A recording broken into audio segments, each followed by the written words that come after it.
Books are heavy, man. Damn books cost too much. All I got left is train fare home. Hey, Hill, you got any money? So? You gonna buy me lunch? Oh, no. How about some redistribution of assets here instead? Say what? Little game of chance? Ooh, not the way I play it, knucklehead. Yeah. Yeah, we got some time before class. I'm in. All right. What do you say, Hill? We got to have a fish. I'll watch, thanks. Watch and learn. Watch and learn. Yeah. Show your 7 freckles. I had just arrived from Richmond, and there I was, watching Thurgood shoot dice, when I should have known better. Damn it, crap, indeed. Are you a student here? Yes, sir. What's your name? Thurgood Marshall, sir. Mm-hmm.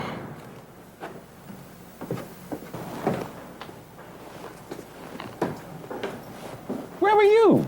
What was I supposed to do? Whistle? Who the hell was that? That would be old Iron Shoes, dean of the law school. Dean Dean.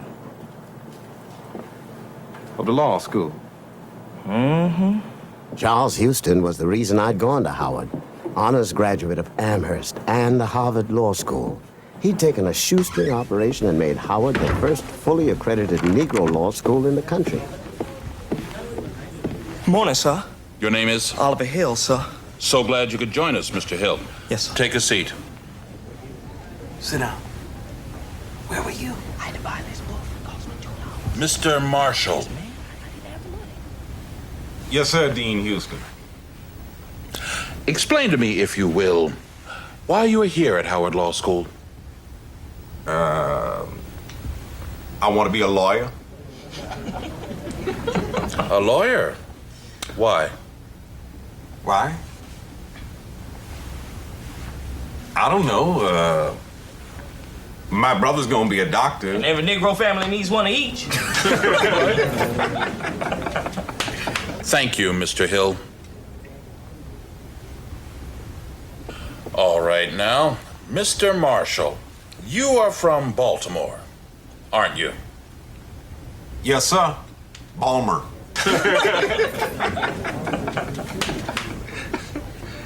Why are you paying, Mr. Marshall, to attend our little Howard Law School and not going tuition free to the prestigious University of Maryland? I happen to be a Negro. I see. And Negroes do not attend the University of Maryland, is that correct? No, sir. I mean, yes, sir. Negroes don't attend Maryland. Why is that?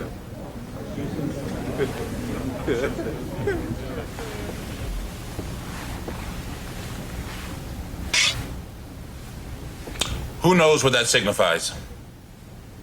A lawsuit. Down south somewhere. Louisiana, wasn't it, sir? That's right, 1896. What was it about?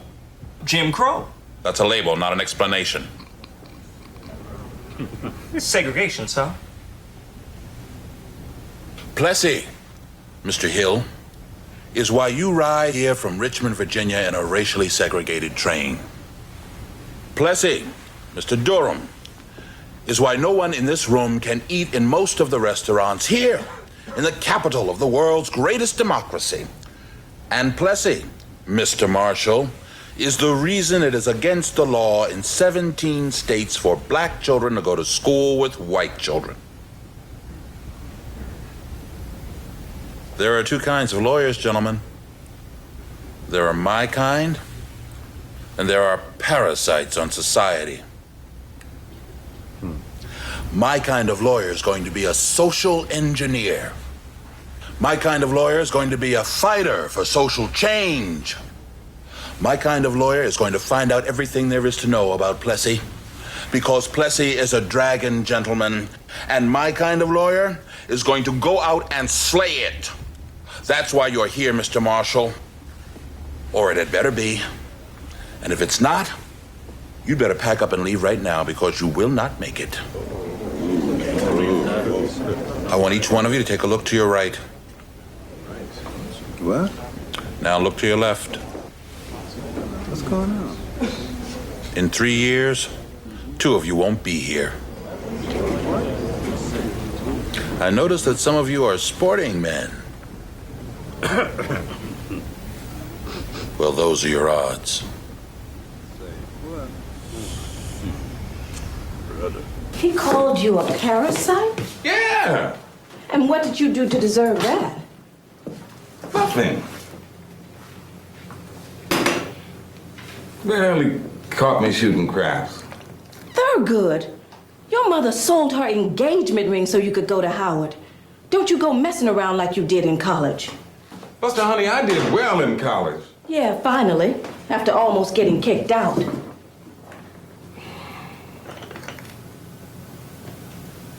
Thurgood, like the rest of us, got the message.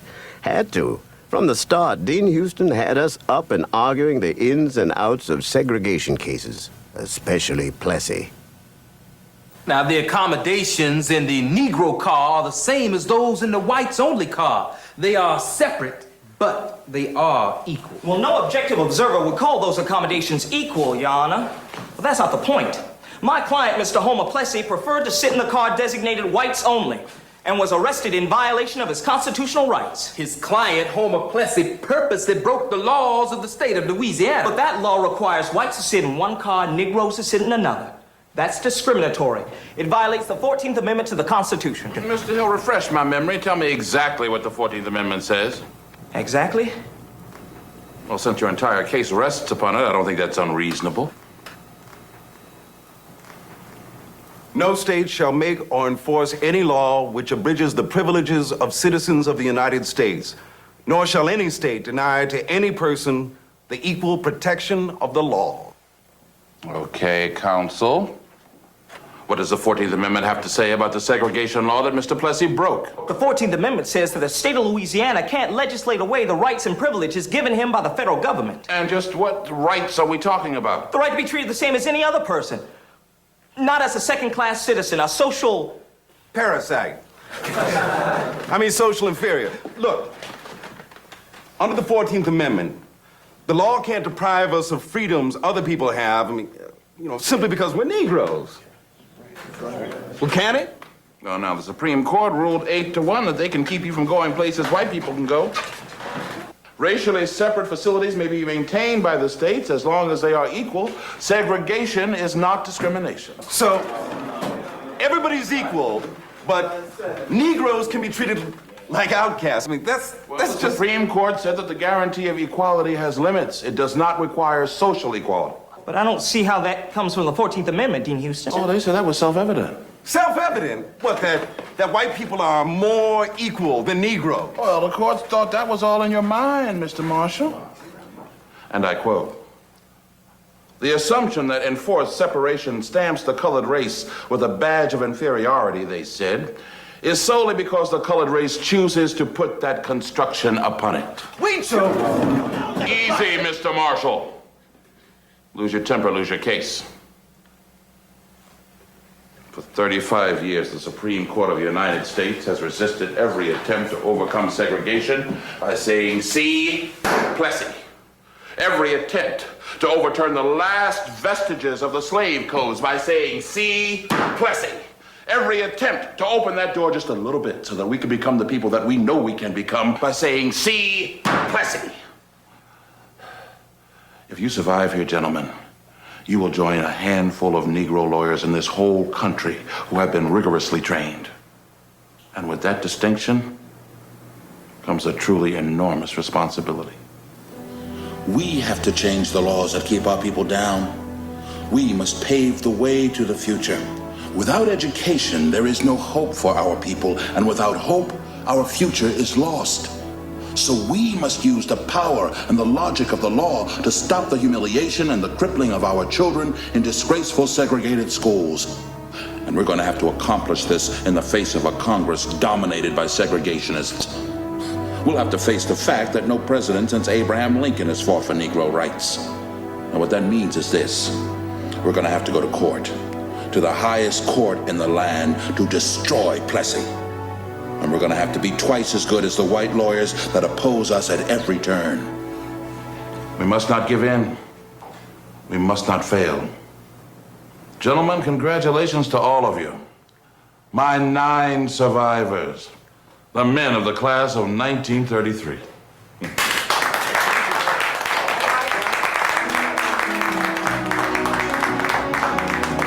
Dean, we got a little something for you. Well, We'll find your old iron shoes out back.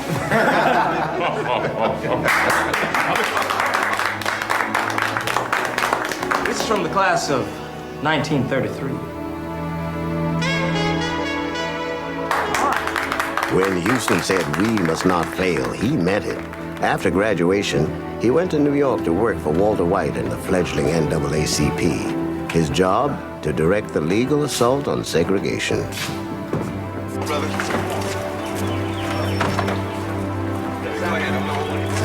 Thurgood was just starting out in Baltimore, but business would be slow at first. And when Charlie needed some affordable help, he asked Thurgood to go south with him to document racial conditions and recruit people for the legal campaign. Hey, Buster, honey. Turn to your right. Now, toward the rose bushes. Where did you get that thing? Ah, I picked it up for Charlie. And come down here now. What do you mean? Well, this is for our trip. You're taking a movie camera down there? Well, yeah, Charlie wants to document how bad things are down south. You know, drum up a little support for the legal campaign. You're taking a big risk. Those crackers are crazy enough, Thurgood, without you running around pointing a movie camera at things. Hey, I'm getting combat pay. Listen, Thurgood. I know this is important and I know Charlie needs you. But you be smart. Look out for yourself. I need you too. Hey, I'll be back. Don't gamble away all my money. I'll love you forever.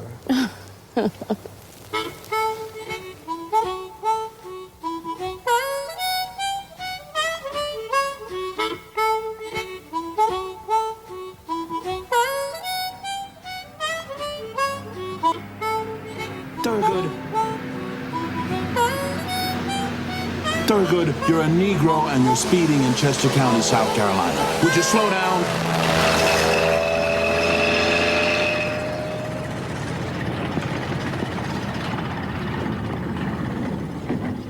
All right, boys and girls, study your reading lessons while I talk to Reverend Roby and these gentlemen. Now, children, don't make me have to get my strap. You all know how to share books, don't you? Yes, I don't know what you gentlemen expect to see, but I'll be glad to answer if you have a question. Mrs. Moody? Excuse me. Where do you get your textbooks? From the white school, when they through with them. The county won't provide new ones. The county don't provide nothing, sir, but my salary, such as it is. And most people around here too poor to buy books. Children, you are late again. The day walks 4 miles. Most of the children attend regularly? Yes, sir. Most for the full term. And how long is that? After cotton harvest up to planting time, about 3 months. How many go on to high school, would you say? Mr. Houston, we ain't got no colored high school in this county.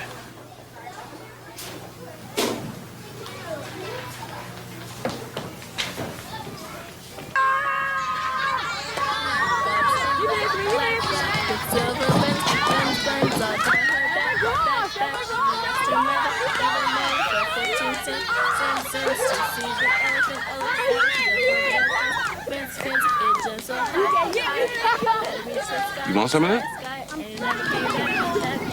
Go ahead.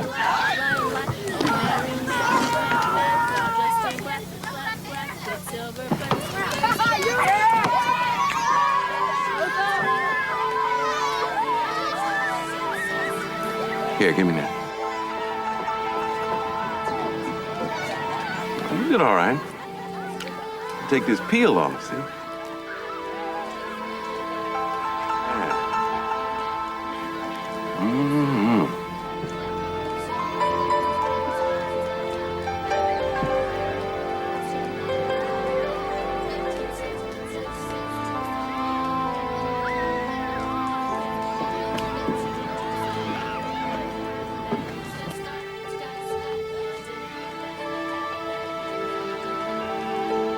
It was easy documenting conditions.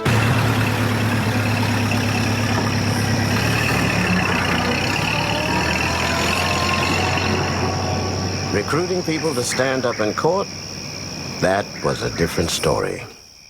I appreciate y'all coming out here tonight.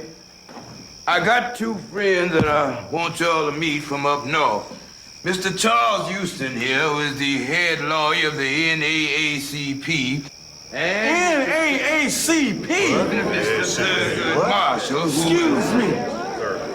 Them is racemen. Racemen? You ain't taught me we were coming down here for no racemen. Calm yourself down. Crackers ain't gonna catch me down here with these troublemaking racemen. No, sir. Okay, hold on a minute now. Look, these men are here to help us. How do you think they gonna help us? We're lawyers. What he means is that if you go into a court of law with us, we can change things. You can't change no white peoples down here, mister. Sir, what we're trying to say is you have rights, and white folks are denying you those rights. They rich people talk like you. Then they come looking for us, our children. You tell them. Live it out like it is. My advice. I'm getting out of here. I'm going right now.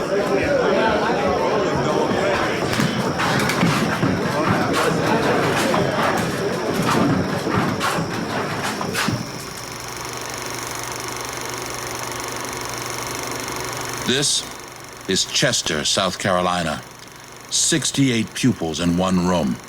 Maybe a dozen books. No desks, no equipment. This is a white school. 1 mile away. 30 pupils per classroom. Very light and airy, very well equipped. How'd you get in? Oh, a white fella did it, for a very large fee. The state of South Carolina spends $332,000 to bus white elementary school kids. For a comparable population of Negroes, they spend a total of $628. Separate but equal, huh? Brutal. Just keep the Negroes poor and ignorant, and they won't get restless. Okay. What do we do? Where do we start? Well, now, Walter, we can't start down there. Segregation is absolutely taken for granted down there. Okay. And we can't start talking about black and white kids going to school together. That's too explosive. Are you saying there's nothing to do? What I'm saying is we can't go at Plessy directly. We have to weaken it, chip away at it first. What do you suggest? We go after the equal part first, see if we can win. Then we hit separate. I see. And if we really want to win, we stay as far away from those little kids' schools as possible. How far away? Graduate schools. Like a law school? Equal law schools. A judge should be able to get the joke, don't you think? I'm missing something. How many states do you think are likely to build a first-rate law school for Negroes just to keep us separate? They're not going to spend that kind of money. Oh, I don't know. It sounds like a long way around to me. I think I have found us a plaintiff. Donald Murray. See if you don't think he's perfect. What do you mean? We brought him here to meet you, Walter. He's waiting in my office right now. Bring him in. And where did you go to college? Amherst College, sir. I graduated with honors. And then you applied to the University of Maryland? Yes, sir. And they rejected him. They told him to try Howard. Excuse me. You have a problem with that? No. Are you ready to stand up with us, Donald? It'll take time, and there could be some trouble for you. Mr. White, I've worked hard, and my parents have worked hard to get me this far. I want to practice law in Maryland.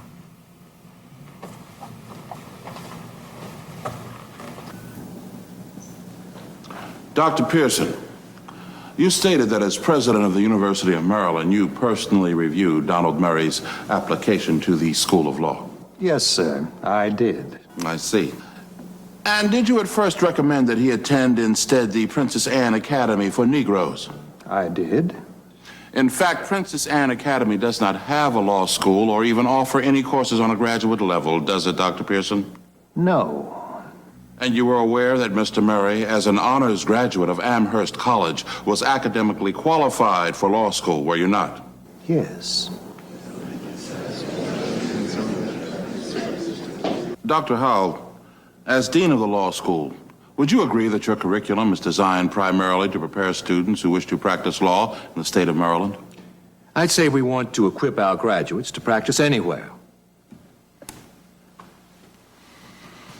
Well, I have a copy of your catalog here. Most of the courses focus on Maryland State Code, correct? A majority of the courses, yes. So anyone who wished to practice law around here, as Mr. Murray has testified that he does, would be deprived of invaluable training if denied admission to the Maryland School of Law, would he not? Well, As far as I know, there's only one Maryland School of Law. Is that not true, Dean Howell? Well, I must say I don't think there'd be sufficient demand to justify a separate law school for Negroes in Maryland. The law says equal, sir. It says nothing about level of demand. I can't speak to what the law says. Dean Howell, in a Jim Crow state, if only a few Negroes choose to travel by train, should not there be cars for them? No, there should not. What would you have them ride in? Ox carts? I suppose. If the ox carts were about as good as the railroad cars, yes, I think I would.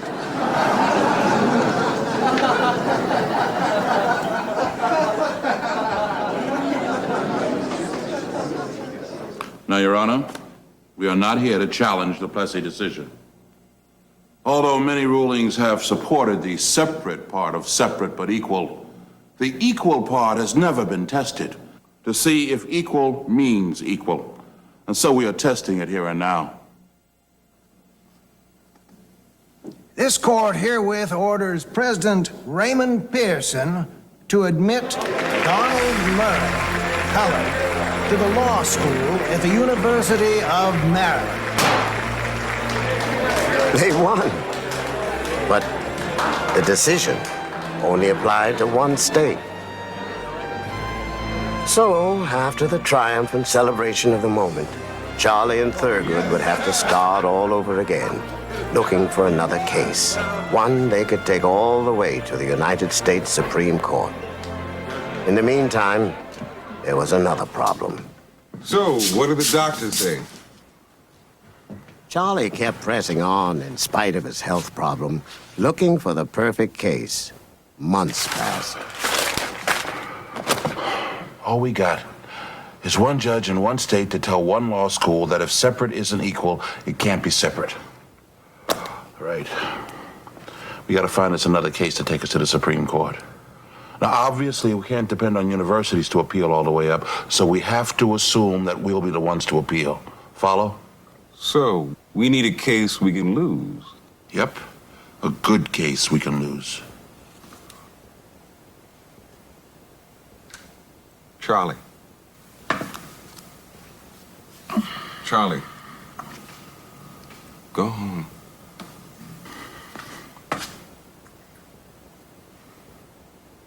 Finally, they found Gaines versus Missouri, the case that got them to the High Court in 1938. There, Charlie argued that segregating states should be required to provide Negroes with equal educational facilities. The University of Missouri had refused to allow Lloyd Gaines to enter its law school. But they said they'd pay, if necessary, for Mr. Gaines to attend law school in a neighboring state. The Missouri court found that quite a reasonable offer and ruled against Mr. Gaines. Your Honors, if Missouri offers its white citizens a law school, it must also offer its Negro citizens a law school every bit as good. And it can't dismiss the problem by saying to Mr. Gaines, now you just run on over to Kansas, Nebraska, or Iowa, and they'll take care of you over there. Missouri itself must provide for Mr. Gaines. Henrietta, Charlie's new wife, watched as Charlie got the court to agree. His strategy had worked, and we were right on course. Until... Look, you're gonna have to take care of yourself, Charlie. You can't fool around with a heart condition. Now, we'd pick up more of the load if you'd let us. You're gonna pick up more than that, Mr. Marshall. I'm leaving the NAACP, and you're gonna take my job. Wait, Charlie. I'm only 30 years old. I'm still an apprentice. No, we gotta find somebody else. Who knows the strategies better than you? Who found the plaintiffs? Who researched the law? Who mapped out the plea? Now, you know everything I did under your guidance. And you will still have that. You don't have any choice, Mr. Marshall. I already talked it over with Walter White.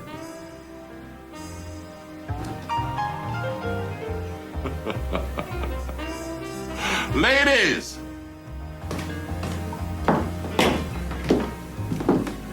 Somebody cheer this man up. Poor fella just got a promotion and he feels depressed. A promotion?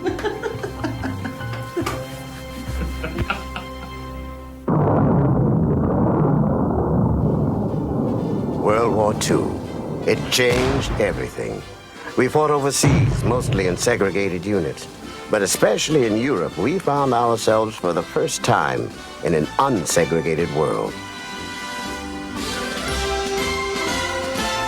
Many of us came back with new ideas about how things should be at home. Like Heman Sweat, like Harry Briggs, like Robert Carter, who came to work for Thurgood. Texas Law School. Another law school? You have a better idea, Walter? Thurgood, my boy thinks you're being too cautious. They want you to go after Plessy directly. They want action on segregation. And they think I don't? Does the board have a strategy to suggest? Does the board have plaintiffs lined up? Does the board have a case in mind? No, the board does not.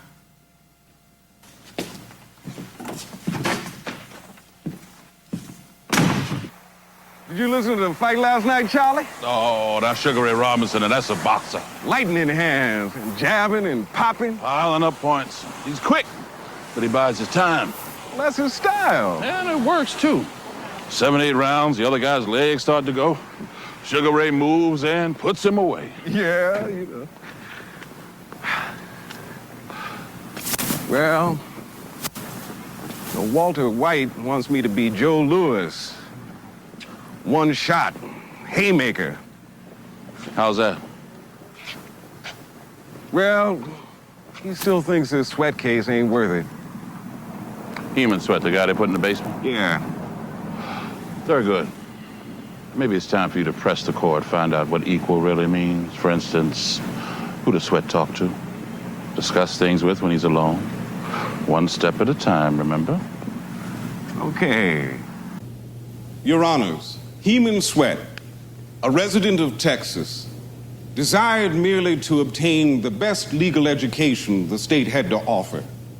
He was denied admission to the University of Texas Law School and was eventually shown to the Texas State Law School for Negroes that had been hastily established to meet this court's mandate of educational equality.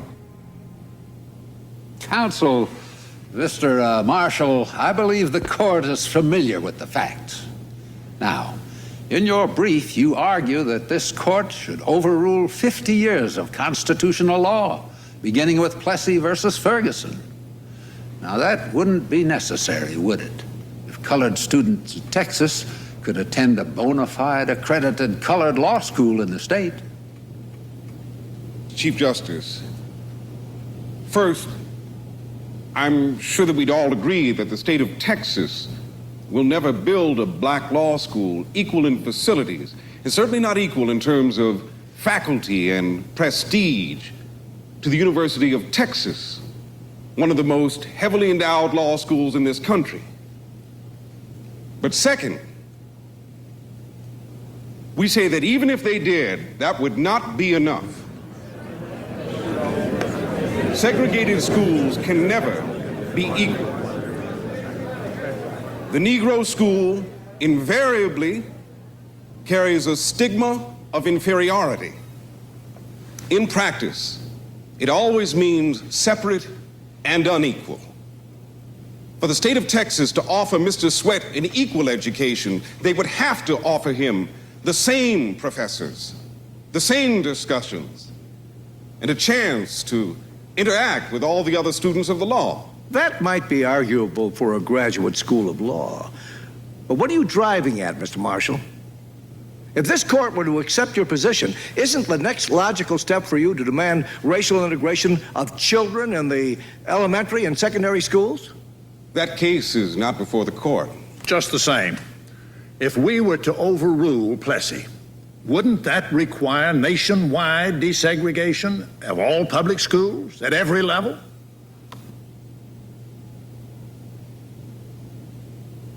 That would be the broadest possible reading. Well, Mr. Marshall, are you asking for that broad relief? Or simply for a ruling in favor of your client, Mr. Sweat?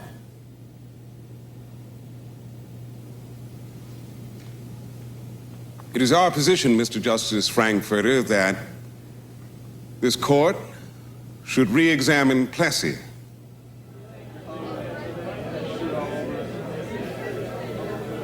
However, foremost in this case is relief for Mr. Sweat.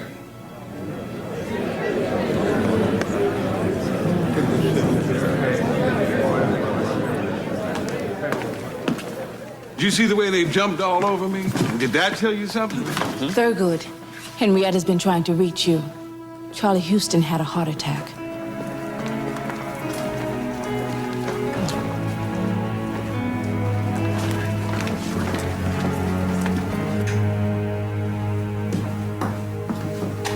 Hey, counselor. Thurgood. Hi, Henrietta. How's this man behaving? Well, for a change. Hi, Bo. How you doing? I'm Thurgood. Ooh, your boy is growing like a weed. You're gonna start school pretty soon, aren't you? Yeah, all right. How things go in court today, counselor? Well, I talked Plessy and they jumped all over me. You would have loved it. Come on, Bo, honey. Daddy wants to talk with Uncle Thurgood. We'll go down and get some ice cream, okay? I don't want ice cream, Mommy. Bo, you go with your mama. Go on now. Come on, sweetheart.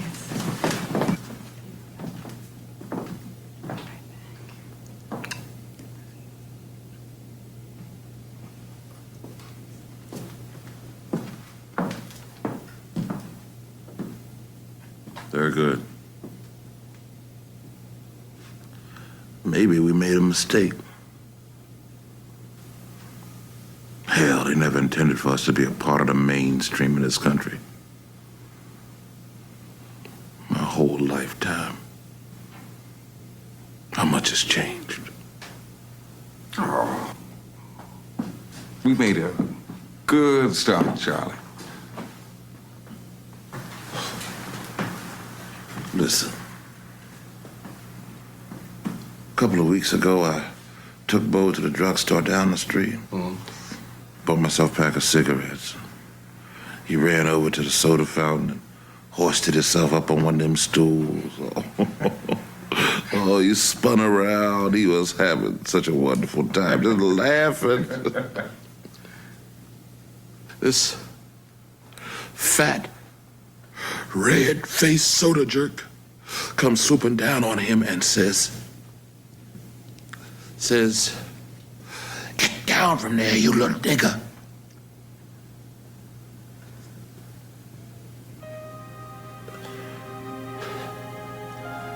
I looked at Bo.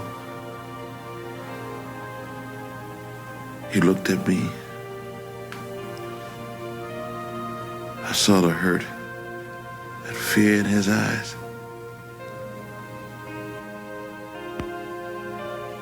What could I do? Nothing. Nothing. They're good. Look after my boy.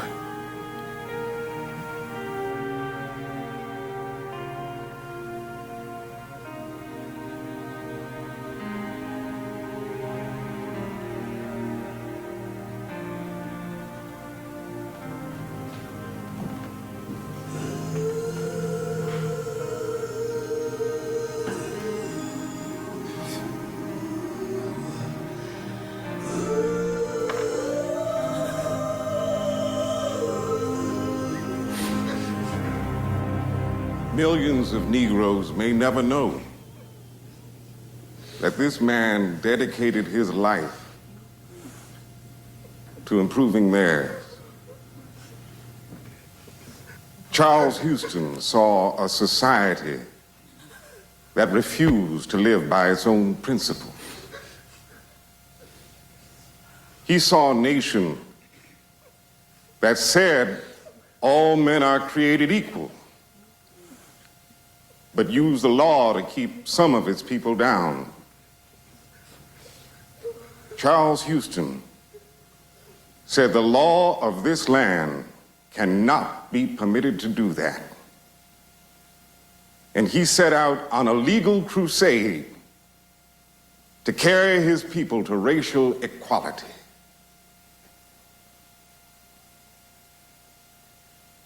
Charles Houston inspired and trained dozens of lawyers. Sometimes he scared us too. But he dedicated us to that crusade. Now we, those lawyers, we are the true heirs of Charles Hamilton Houston. And his legacy to us is the same charge he gave us years ago: to use the law, the power and the logic of the law to deliver our people from centuries of injustice and to restore to them their right to learn, to achieve, to excel.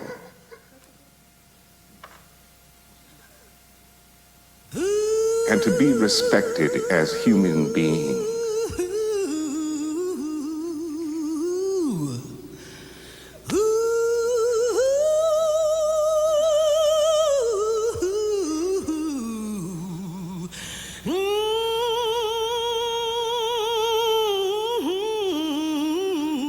Two months after we laid Charlie Houston to rest, the Supreme Court ruled that there was more to equal education than buildings and books.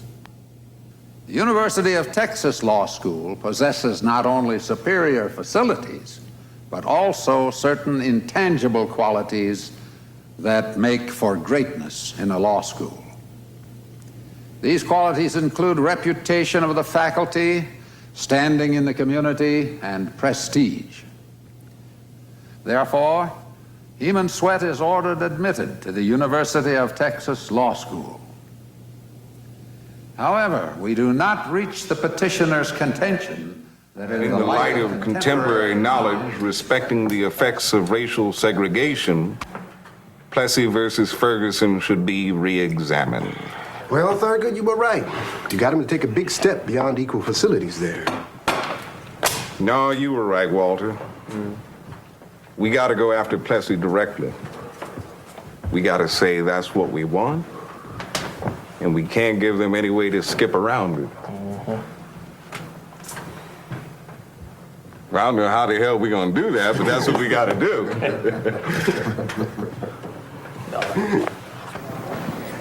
Thurgood was about to get some unexpected help.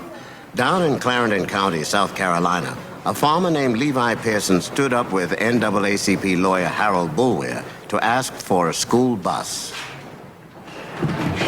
Levi, we're behind you all the way.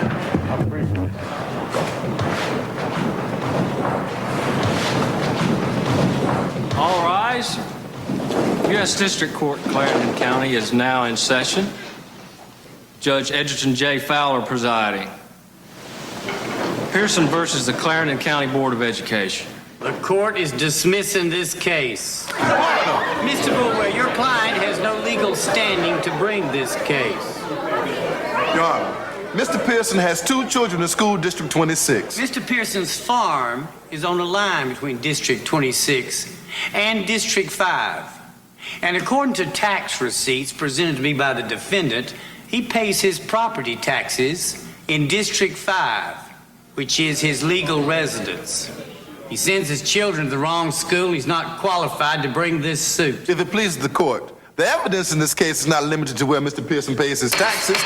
Counselor, you are out of order. Your case has been dismissed. Bailiff. Wait a minute, Your Honor. This ain't right. All we asking for is a school bus. Your Honor, Levi Pearson's children are in my classroom in District 26, and they've been there for years. Now you just hold it right there. You want me to put you away for a while? Next case, Zimmerman versus McKay. Looks like some of our Negroes don't even know where they live.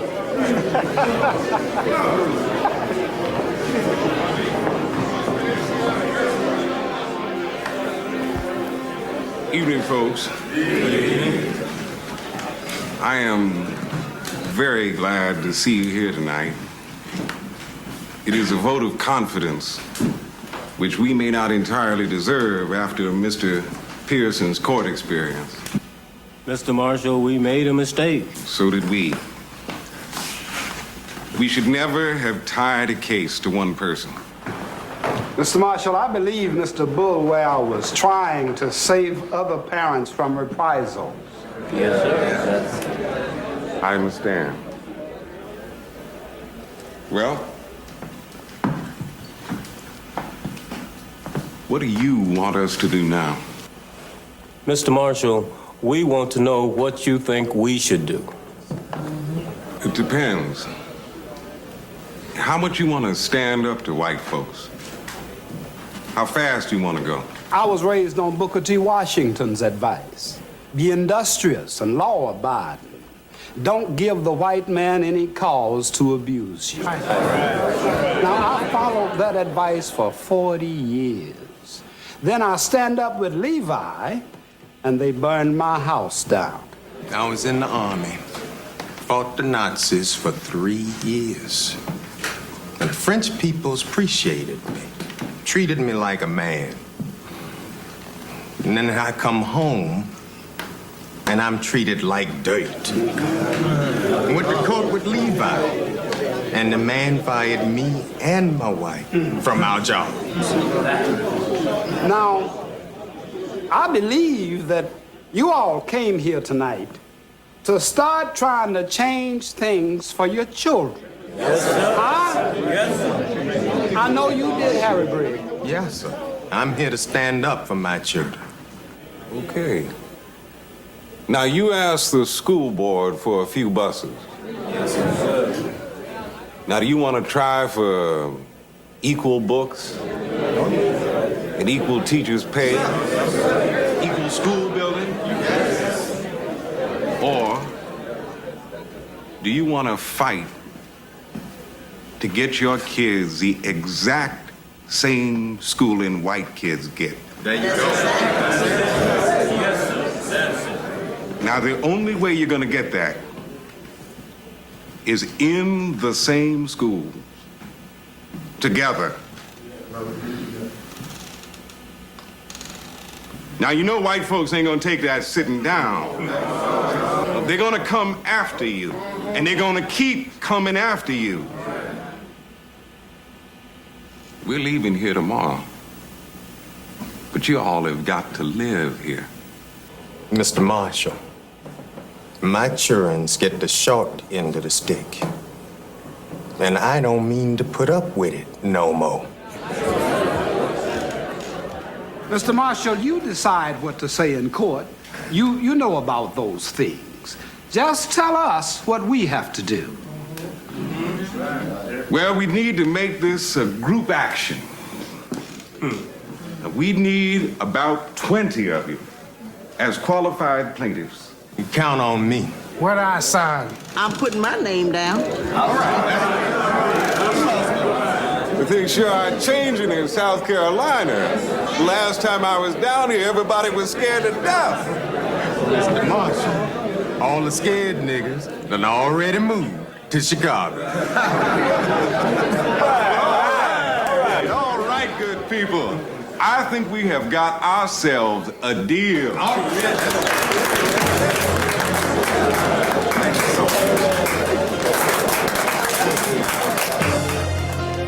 Thurgood went back to New York and gave Walter White what he had been waiting for.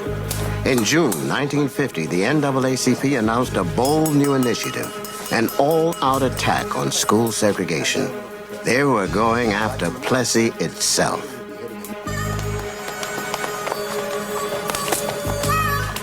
Some of our people were afraid it would backfire, but folks were beginning to stand up. In Topeka, Kansas, a welder named Oliver Brown tried to enroll his daughter Linda in a white school in his neighborhood. He was turned away. We took the case.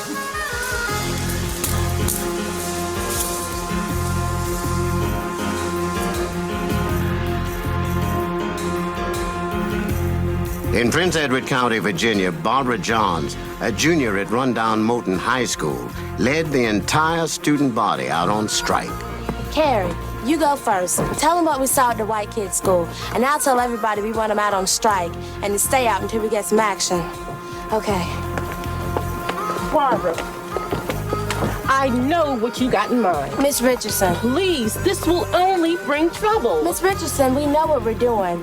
Our teachers have tried, our parents have tried, and if we don't do something, nothing will ever change. But you can't just I'm sorry, Miss Richardson. This is what we're doing, and we don't have much time. Barbara wrote to my office in Richmond for help. Those students became our plaintiffs in Virginia. With all of this activity, Thurgood happily called in more help. Bill Coleman. Thurgood. Come on in. How you doing? Meet Jack Greenberg. He just joined us. Nice to know you. Jack. Robert Carter. Mr. Carter. So how are things in Philly, Bill? Oh, man, I moved up to New York. Couldn't get anybody in Philly to hire me. Oh, I know how that goes. Harvard Law Review. Well. Former law clerk to Felix Frankfurter, ain't that? You can't be that, Mr. Coleman. I mean, you a darky, ain't you, sir? We sure as hell can use you. No one knows the Supreme Court like this man, inside or out. No. What was your problem in Topeka, Jack? We got a group of Negro teachers that say if we win, they'll lose their jobs. Well, it could be right. So, some of our plaintiffs are talking about backing out. What? Well, we can't lose Topeka. Well, that's for sure. If you are trying for a Supreme Court decision that applies to all the segregating states, you're going to have to go in with 3 or 4 good cases. Jack, I don't know what to tell you. You're going to have to find some way to convince him. Let's talk about it. Did you read the South Carolina brief? Yes, as a matter of fact, I did. And it is, well, it's weak. How? It is if you're going for the Supreme Court. Look, we already know that segregation is wrong. But the question is, how is it unlawful? You see, I don't see the basic legal argument here. It's straight line 14th Amendment. Segregation is discrimination. Discrimination is unequal treatment, thereby damaging the Negro student. So you're going to have to prove that discrimination has damaged your client in a way that violates the 14th Amendment. Well, we can prove damages, all right? How are you going to do that? Using social science evidence. Man, are you serious? Sure. I mean, there are a lot of new studies out now, and we can have experts testify. Experts? Come on, man. I could see experts testifying in tangible matters. I'm talking about equal facilities and pay scales. Oh, and come on, man. Bob. Who'd you have in mind? Kenneth Clark. Dr. Kenneth Clark. So, with these psychological tests, Dr. Clark, you... Ken, please. Ken, you show that discrimination hurts the Negro children by by causing a feeling of inferiority, which impairs their ability to learn. Oh, absolutely. And these feelings grow into self-hatred and ultimately into despair? No question. It starts at an early age, 4 or 5. And of course, the earlier it starts, the more permanently damaging it is. Thurgood, Dr. Clark is testing children for 12 years. Well, what do you think, Bill? Gentlemen, with all due respect to the good doctor, you will be laughed out of court.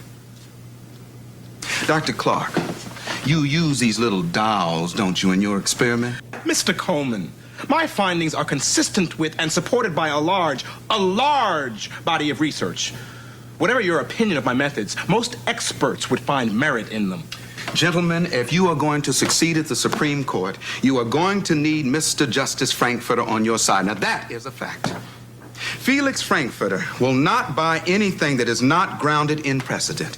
And if there's one thing that raises his hackles, it's the suspicion that some lawyer is running a carnival sideshow. I'm sorry, but this social science voodoo is not science, and it sure as hell isn't law. This is not voodoo. This is about damage, real damage to real children. Thurgood, please.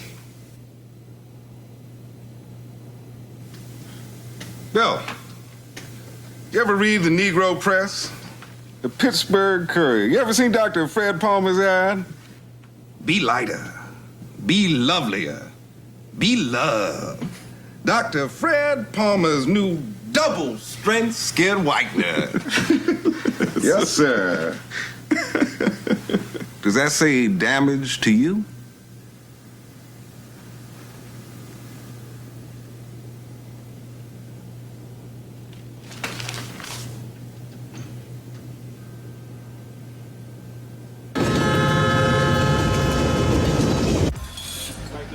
Thank you. Now, I knew your father, Mr. Marshall. Oh, yeah? You don't look that old to me. Oh, yes, sir. He taught me all the tricks. Well, you know, you worked this job for a while, didn't you? That's right, a couple of summers. Yeah, I remember my first day. White man that hired me gave me a pair of pants, came halfway up my shins. I complained to the head steward, and he said, "Boy, they can get a man to fit those pants a lot easier than they get some pants to fit you. You're just gonna have to try and scrunch down in them a little bit more."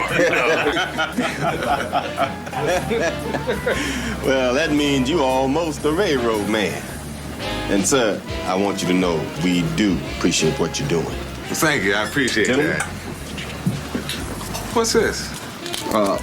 Compliments of all the stewards. We heard you were coming. Well, all right. Very nice. Yes. I'd love to wait for it, but you know, to the railroad man.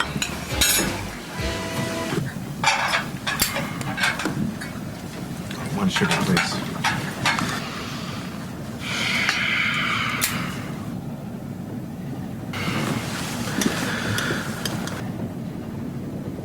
Are we still in Virginia? No, sir. We just crossed into North Carolina. Way, way below the Mason-Dixon line. Yeah, the Smith and Wesson line. Hey, doctor, you look like you've never been way down south before. Only once. I tested some children in a couple of cities in Arkansas. Say that again? Well, most of my testing has been done in northern cities.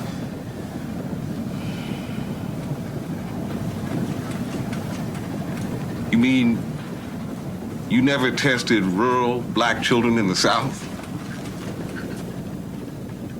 No, I haven't. Well, I thought you knew. Thurgood, Ken's test results are very consistent. There's no reason to believe these children down in Clarendon County are going to test any differently. There are lots of reasons. These are farm kids. And the Negroes in Clarendon County are in the majority. 6-1.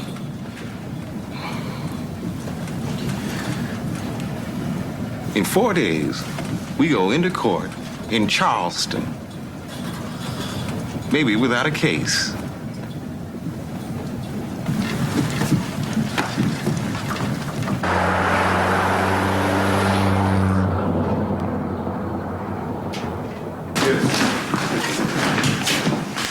That'll be fine right over there.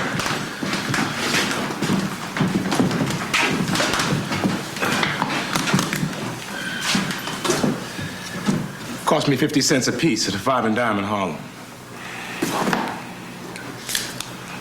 Hey, I'll be the lookout.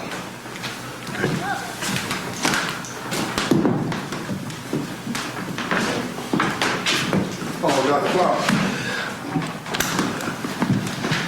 Hello there.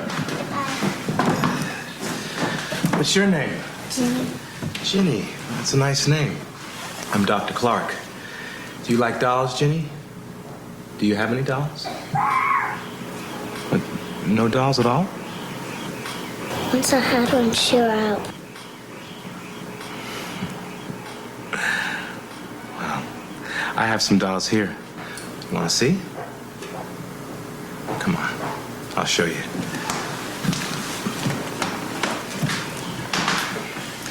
Do you want to play a game with dolls? Okay. I'm going to ask you some questions, and you tell me the answers. You ready? Okay. Which one is the boy doll? And which one is the girl doll? Good. And which one is the colored doll? And Jenny, I want you to hand me the doll that you'd like to play with.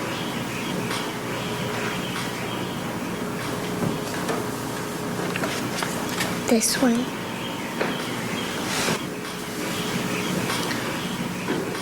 Now, give me the nice doll.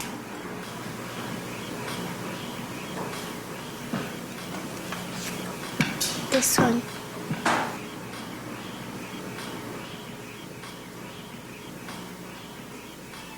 Give me the doll that looks bad.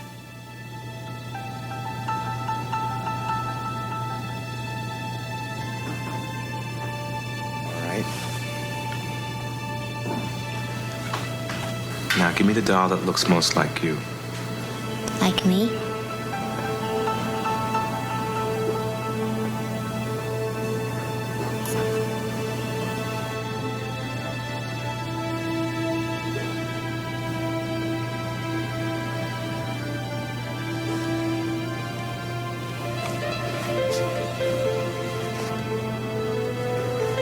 This one looks most like you.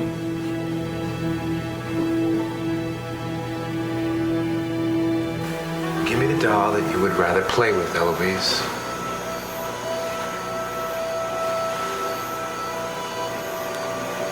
Fine. Now give me the doll that looks bad to you. Bad? Well, yes. There's one that you don't like as well because of the way it looks.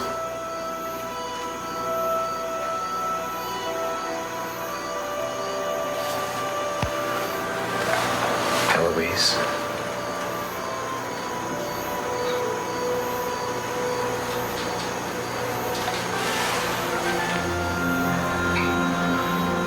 Thank you.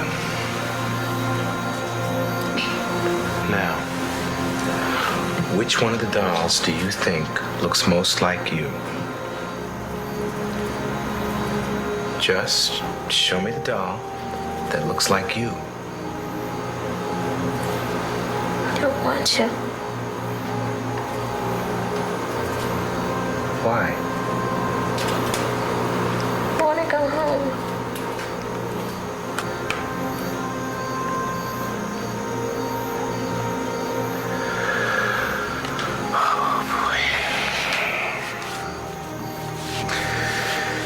It's all right, Eloise. Test is over anyway.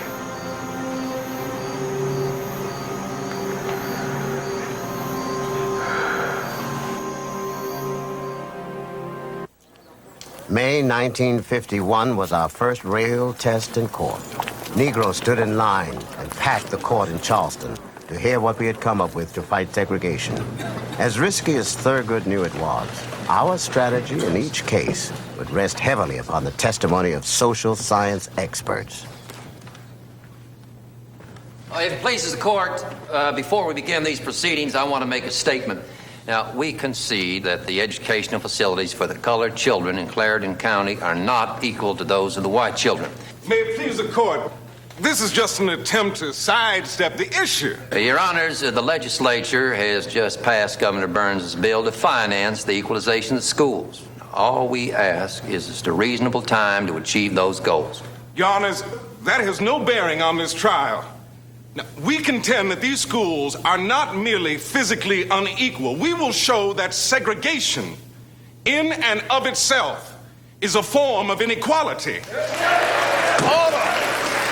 Order in the courtroom! Your Honors, this state-sanctioned, state-mandated discrimination wounds and cripples innocent children. It denies those segregated the equal protection of the law, which under the 14th Amendment is the birthright of all American citizens. Order! Clear this courtroom. Okay, Mr. Marshall. We'll hear what you have to say.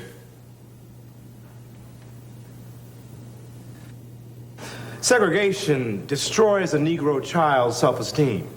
Because he is constantly reminded that he is an inferior human being, he may come to despise himself and hate the whites. Now, Dr. Clark, have you... excuse me. Segregation also affects a child who belongs to the discriminating group, the white child. How is the white child affected? Well, the same people who are teaching him democracy, brotherhood, to love his fellow man, are also teaching him to segregate. There's a lot of confusion, naturally, and feelings of guilt. Dr. Clark, having tested the Negro students involved in this case, what are your conclusions about them? These 6- and 7-year-old children suffer to a most appalling degree from self-hatred. And this has a paralyzing effect on the growth of their personalities. This type of injury, in your opinion, is it likely to endure? In my opinion, this type of wound stays raw for a lifetime. Thank you very much, Doctor. Dr. Clark, let's see. Now, you talked to how many children last week? I tested 26. 26 you talked to. And how many students are there in the schools of Clarendon County? I don't know. Your Honors, there are 61 Negro schools in the county with a total enrollment of over 6,000 pupils. Now, Dr. Clark, do you think 26 is a fair sampling? Yes, I believe it was. And these 26 students' responses forced you to the conclusion that they were being irreparably damaged by attending segregated schools in Clarendon County? Because they are segregated, they see themselves as being generally inferior. Negro children, unlike white children, expect to be rejected. Your Honors, I have never heard testimony like this in a court of law. I'm sorry, but I don't know what else to ask this gentleman. Thank you.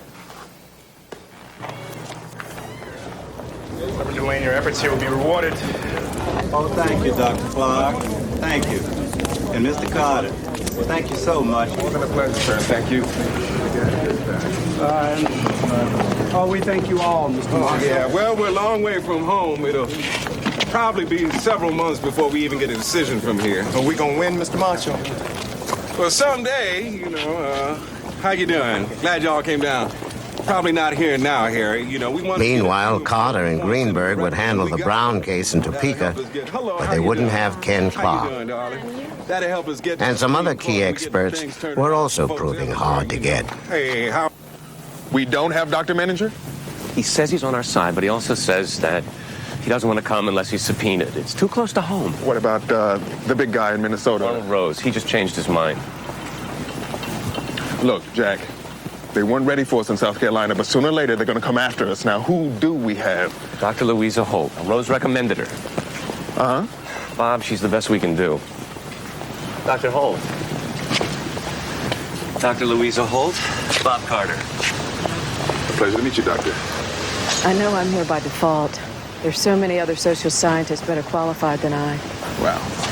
We're lucky to have you, Doctor. This way, please. Pardon me, ma'am. Give the court your name, please. Oliver Brown. Are you a resident of Topeka, Kansas, Mr. Brown? Yes, sir. 511 First Street. Mr. Brown, do you have a child enrolled in the public schools of Topeka? I do. She goes to Monroe School, about a mile away. That's a Negro school? Yes, sir. How does Linda get to school, Mr. Brown? She walks across the Rock Island Rebel switching yard. I worry because it's dangerous. She's only 7 years old. All right. Is there a school for children Linda's age in the neighborhood, Mr. Brown? Yes, a white school, Sumner School. And did you take Linda one day to seek admission at the Sumner School? I did. And what happened, Mr. Brown? They threw us out.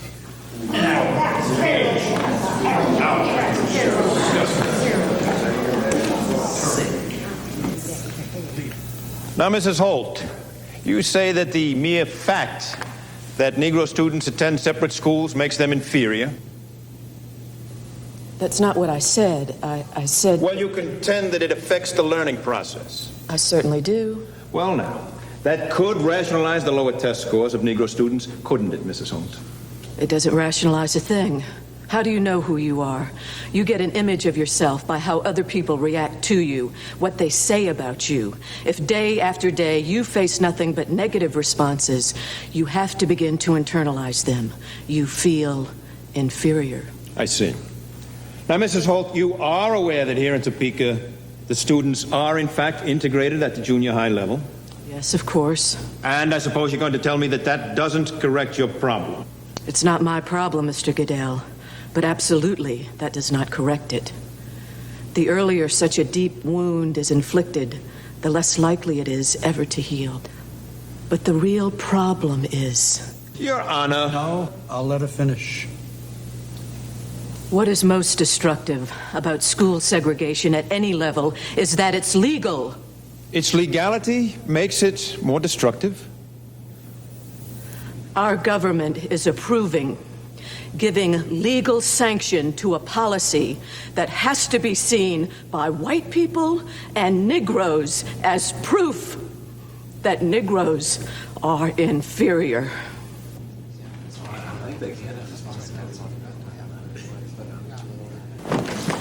Well, I must admit, she was a tiger. You see the way Judge Huxman listened to her. Goodell could lay a glove on her.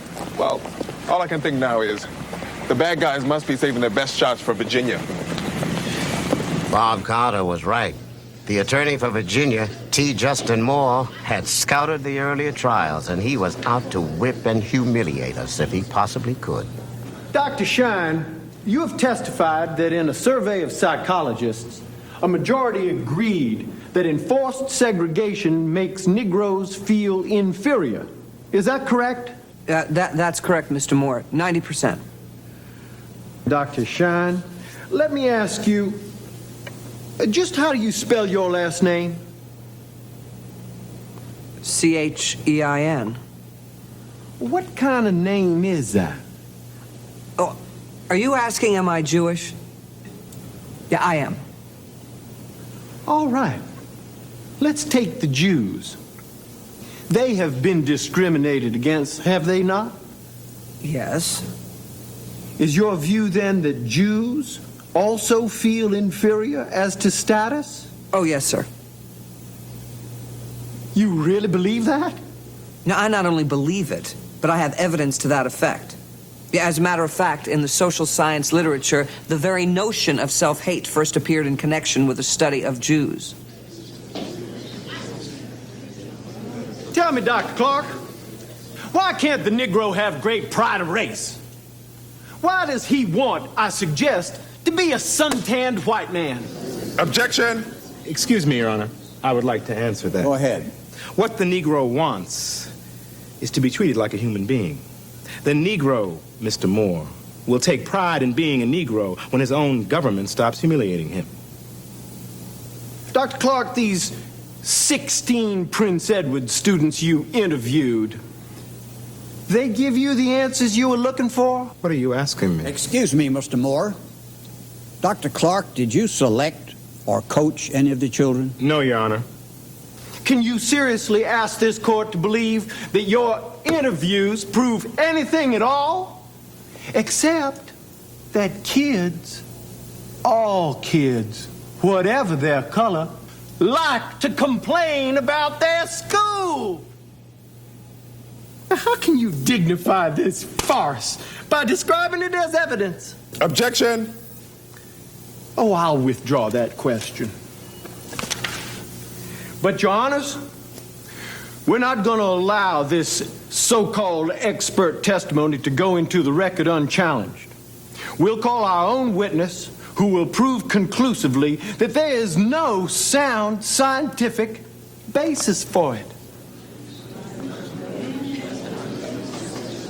Dr. Garrett, you are president, are you not, of the American Psychological Association? I am.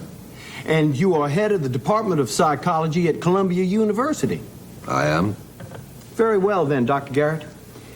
Have you known any of the plaintiff's witnesses previously? I have. Several have been my students, including Dr. Clark.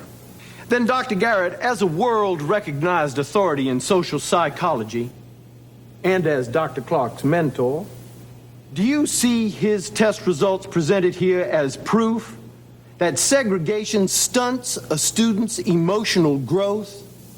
Pains me to have to say this, but I find no such proof.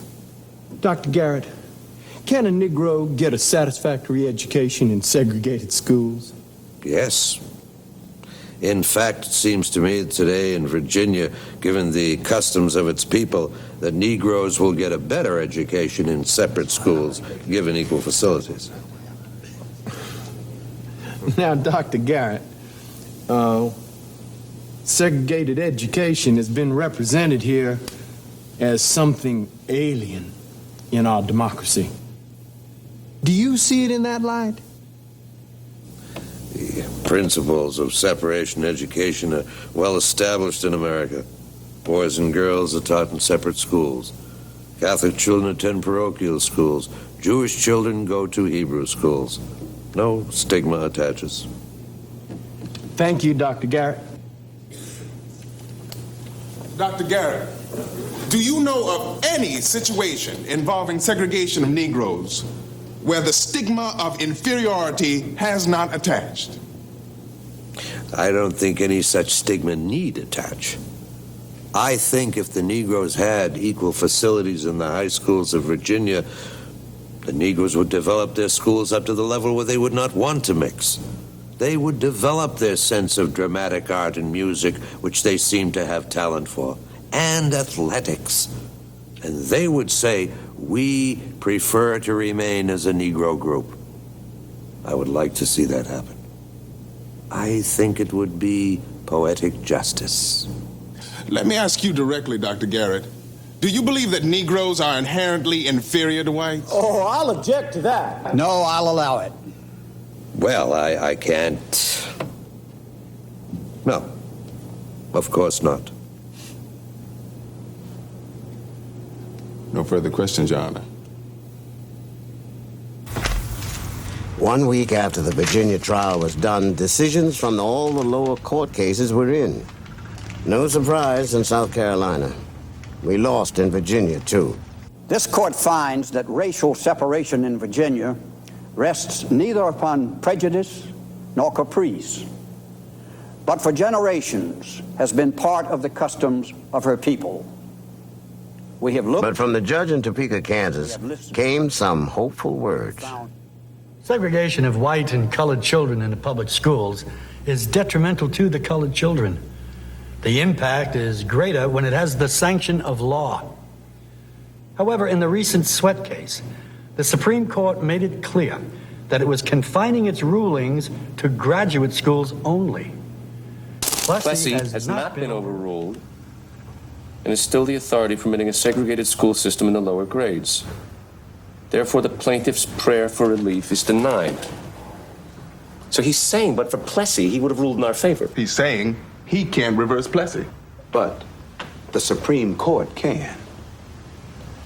Well, we'll just have to see if those 9 distinguished white men want to talk about it. We now had 3 cases we hoped would be accepted by the Supreme Court. And a few months later, the court met to consider them. I feel strongly that we should not hear these cases now. Felix, we've avoided confronting these issues far, far too long. I agree. I think it's time we do our job. Our job? I'm not convinced that this is a matter for disposition by the courts. Well said. It's going to be very difficult to thrash this out, Felix, but it's necessary. And as Bill says, it's time we faced up to it. May I have a show of hands?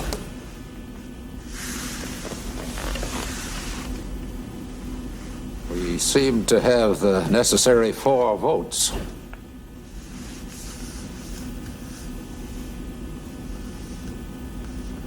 All right, the cases will be consolidated and put on the fall docket.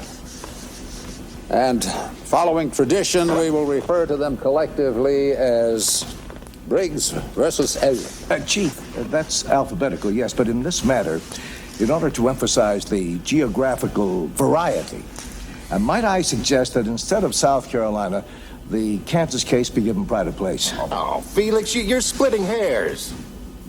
I'm trying to take the pressure off the South, Bill. Excellent suggestion, Felix. Thank you, sir. Any objections? All right, then. Brown versus Board of Education, Topeka.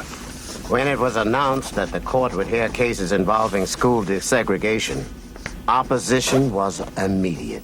Do you want your children sitting next to some filthy, nappy-headed, big-lipped, sex-crazed nigger heathen? Hell no! Well, we say to the damn Supreme Court, you just try and put one goddamn nigger into our schools, and we'll kill the nigger and burn down the school.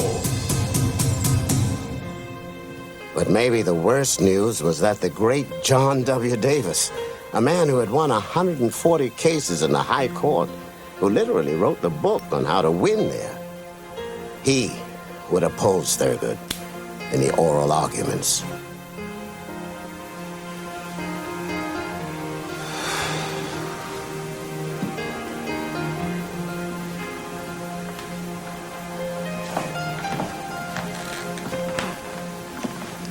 You don't smoke enough all day, now you gotta stay up and smoke all night, too?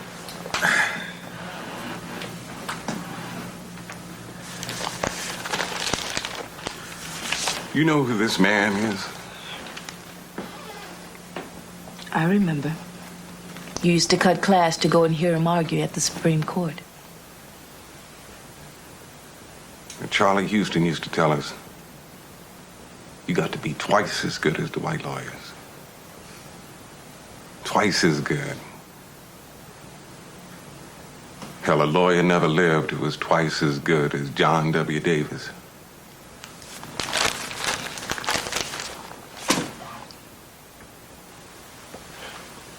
You go on ahead to bed now. I'll be along. I got to find something. Thurgood. Charlie chose you. I chose you. I think we were both right.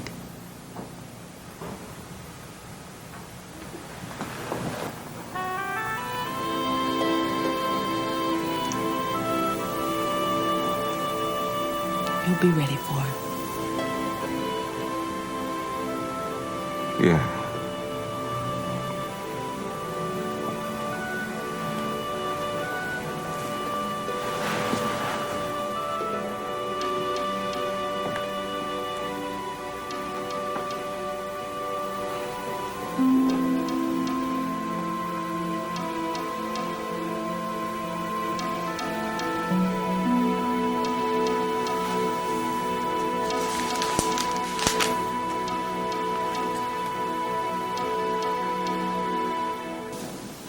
Is that really your sentence?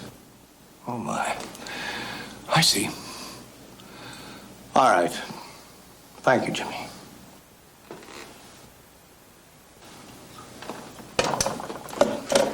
I'm sorry I took so long.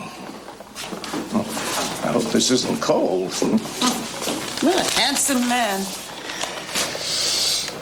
Best in the business. But I wish we didn't have to go ahead with this case at all. That was the governor of South Carolina. I can imagine dear Jimmy Burns getting upset. This is a threat to Dixie as we know and love it. Well, you don't understand, dear. Jimmy is going to have to make an announcement today that he'll close the schools rather than desegregate. After he spent all that money improving the colored schools in South Carolina? That's the whole point, dearest.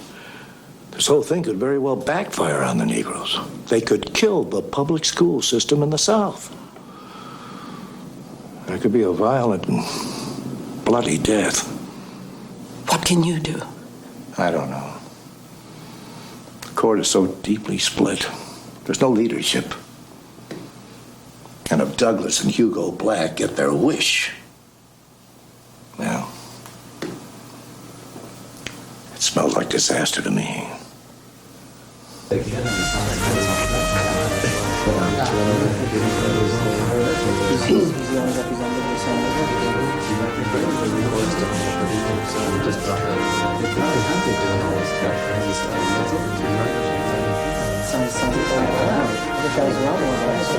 The Honorable, the Chief Justice and the Associate Justices of the Supreme Court of the United States. Oyez, oyez, oyez. All persons having business before the Honorable, the Supreme Court of the United States are admonished to draw near and give their attention, for the Court is now sitting. God save the United States and this Honorable Court.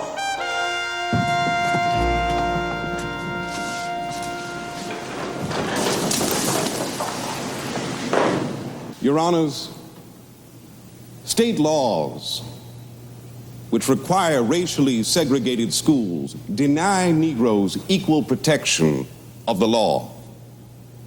Now, the lower courts in South Carolina, Kansas, and Virginia all cited one Supreme Court decision, Plessy versus Ferguson, which we contend turned its back on the 14th Amendment.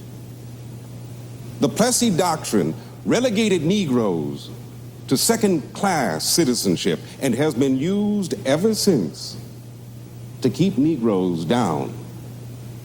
We believe that Plessy should be overturned. Now, this court has itself recently contradicted Plessy. In Sweat versus Painter, you found unanimously that what the University of Texas had denied Mr. Sweat extended far beyond equal facilities.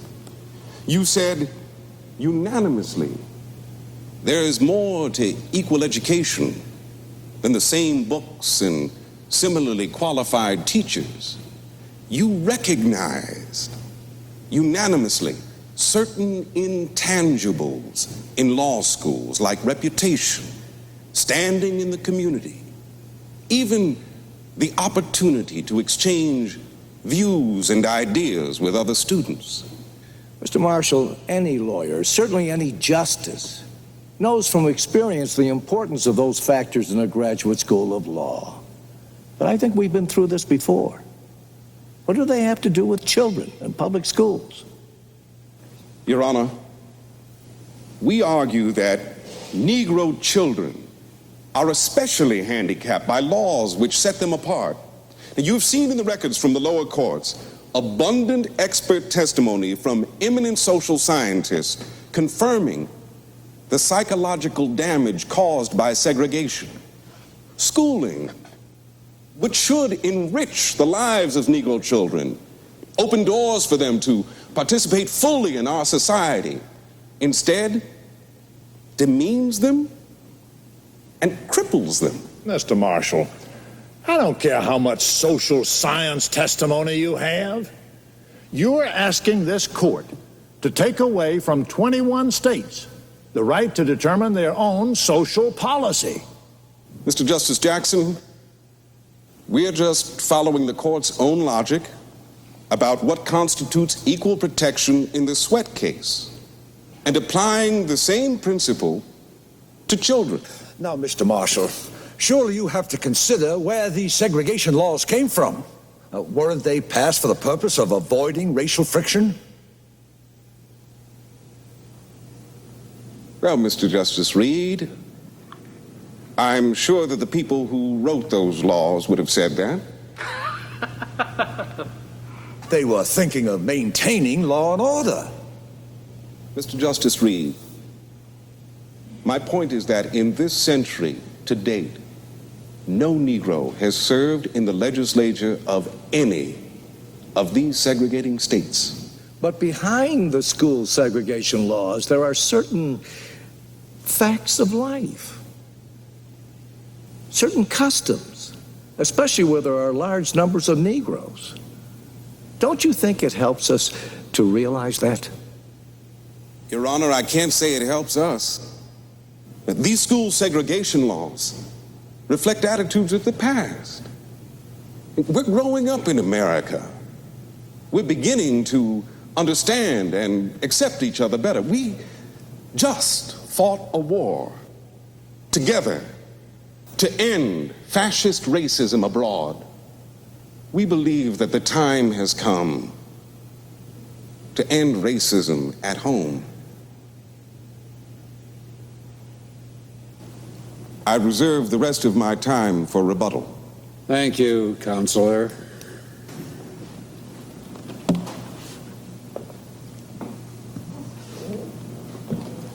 Now, counsel for the appellants has cited testimony from what he chooses to call expert witnesses, such as Dr. Kenneth Clark, for example, who tested 26 colored students in Clarendon County, South Carolina, with white and brown dolls. Now, Dr. Clark concludes that colored children have been irreparably harmed, made to feel inferior. Well, this is distressing news indeed.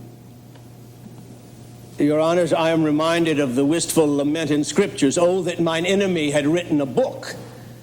Well, in fact, Dr. Clark has written on this subject and has described a similar testing of colored students in the integrated schools of a northern city. Now, Dr. Clark concludes that 52% of the colored students thought that the white doll was nicer than the colored doll. In the North, 68% thought so. In the South, 49% of the Negro children thought that the colored doll was bad. In the North, 71% thought so. Now, what has become of the crippling influence of segregation? It has vanished. Now, Your Honors, how can we say with certainty that racially segregated education offends the 14th Amendment? Now, Congress framed the 14th Amendment in June of 1866, and the very next month, July of 1866, that very same Congress voted to establish segregated schools in the District of Columbia. And from that good day to this, the Congress has never wavered from this policy. Mr. Davis, 1866 was a long time ago. Conditions change. Isn't it possible that what may have seemed all right, that is, constitutional in 1866, might now be considered unconstitutional? Your Honor, changed conditions certainly may affect the laws as set by Congress and by Congress alone. But changed conditions should not extend the intended reach of the Constitution. As we all understand, it is the responsibility of the court to interpret the laws, not to make them. I respectfully submit that no reason is given here for this court to reverse the findings of 80 years. Thank you.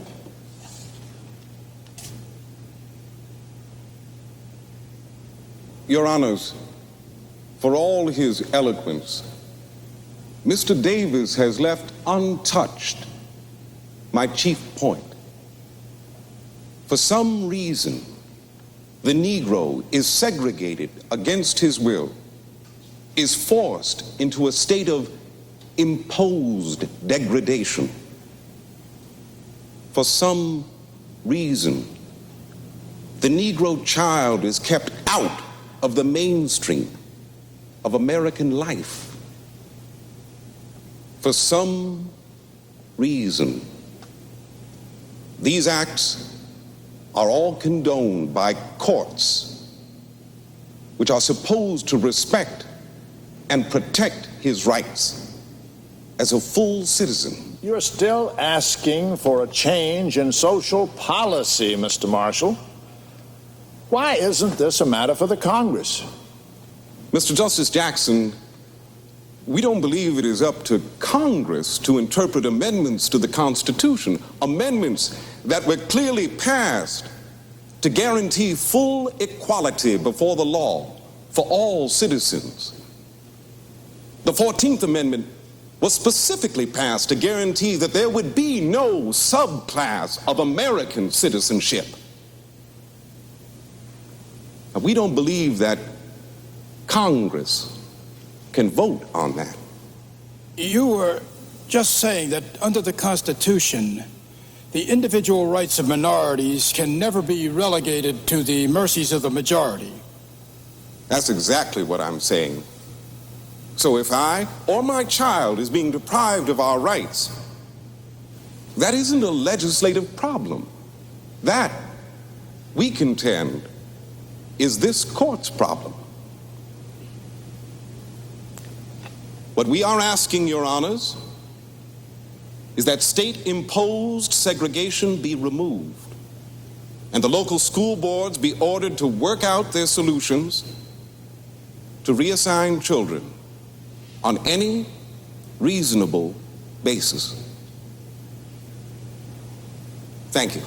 Excuse me, Mr. Marshall. You brought up the question of remedy. If we reverse Plessy, aren't you saying that would automatically entitle every Negro mother to have her child go to a non-segregated school? Automatically? Not immediately, I don't think. Well, what would happen?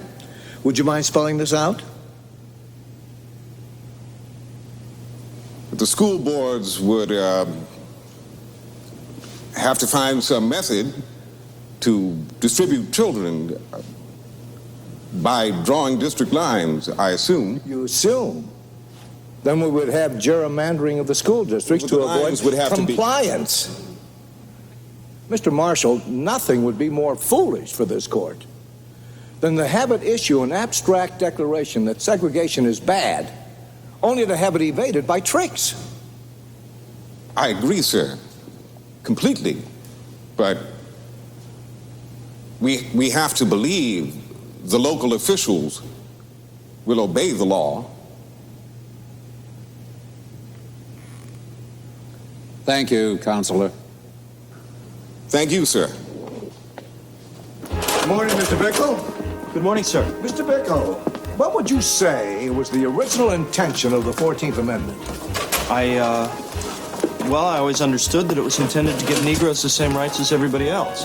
All right, now, did the framers of the amendment intend that it permit segregated schools? Well, one could assume from the Don't enforcement... assume, Bickle. Yes, sir. I doubt that the framers anticipated the question, but the truth is you don't know, and neither does anybody else. But you're going to find out.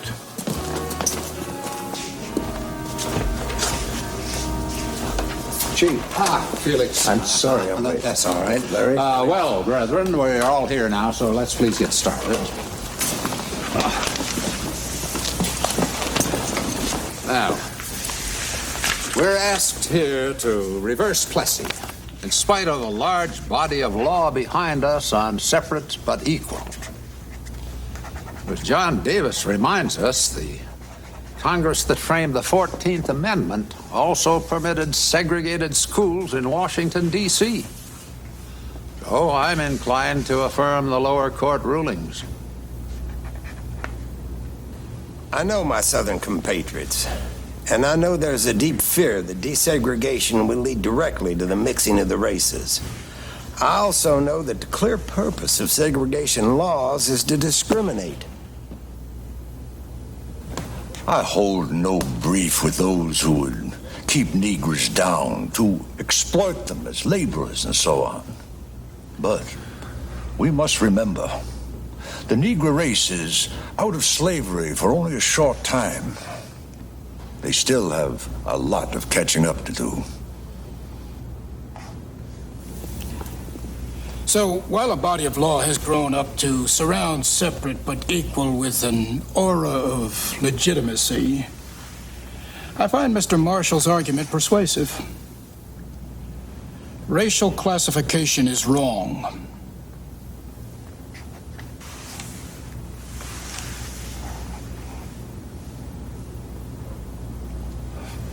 Felix?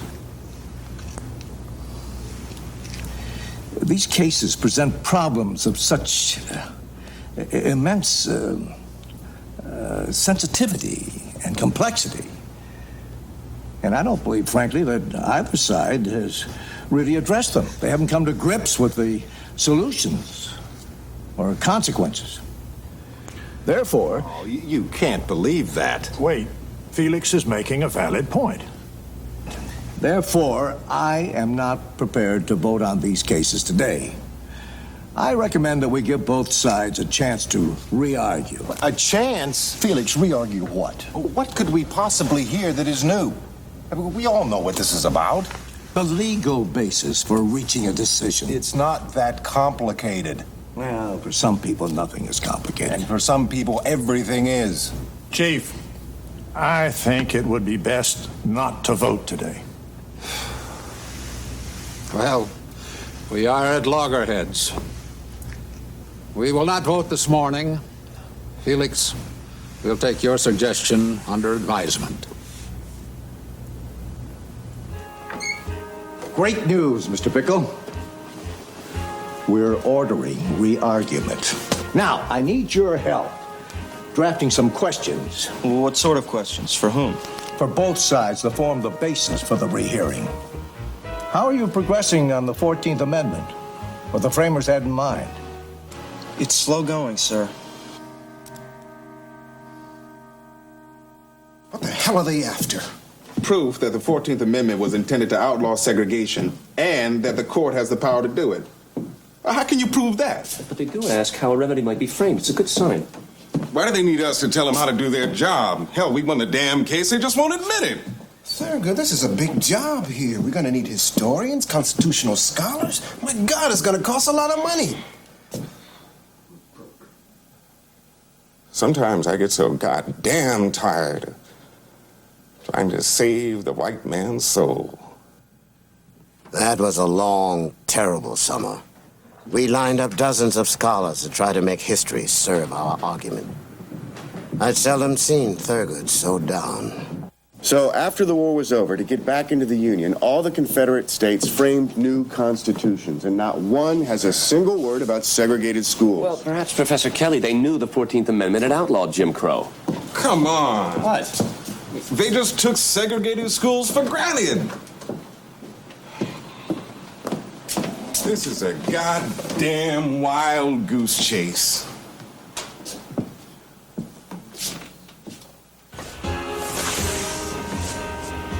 Excellent job, Alex. It's clear, sir, that the framers of the 14th Amendment deliberately avoided being direct or explicit. So you'd say they left it inconclusive? It's 1866. There was almost no public effort to educate Negroes or whites. The framers never gave a thought to segregated schools one way or the other. But the language of the amendment is deliberately broad and elastic to allow for future conditions the framers could not anticipate. So you're saying they left the door open for either the Congress or the court to act? Sir, in good conscience, I'd say they left it a gray area in the Constitution.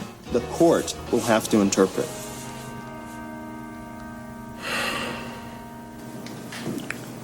I don't know what I'm going to do. There's certain to be 4 firm votes to reverse Plessy, and maybe 4 to affirm. That leaves me. Well, Felix, you abhor segregation. Don't you see? I cannot cast a deciding vote. Well, why on earth not? I'm the noisy little foreigner, the agnostic, the Jew. Some of them hate Jews as much as Negroes. Felix, what are you saying? It's what they say. Commie Jew. Alien radical. Well, that was all in the past, Go dear. back to Austria. Felix, Dirty little... stop I this. cannot cast a deciding vote, Marion.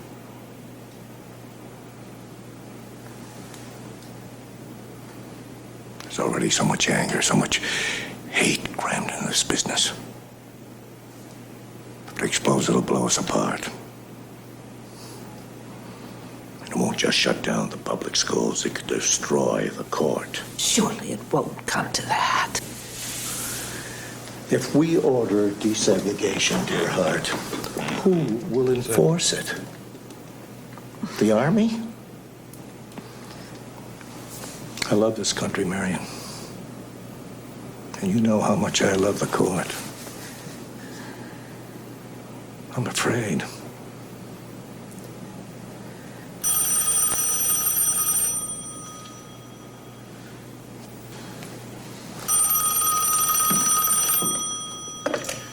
Hello. Yes, Hugo. When was this? I see. Yes, of course. Good night, Hugo. Fred Benson just had a heart attack. He's dead. Chief Earl Warren. My God, another politician. So I said, I think it's your best choice. And he says, oh, no, don't ever put me on that witness stand. I'm my own worst enemy. Mr. Justice Frankfurter, it is a pleasure and a privilege, sir. With the consent of the brethren, I'm going to ask you, Hugo, as senior justice, if you will preside over this conference so that the new boy can get his feet wet without getting in over his head. Gentlemen, thank you.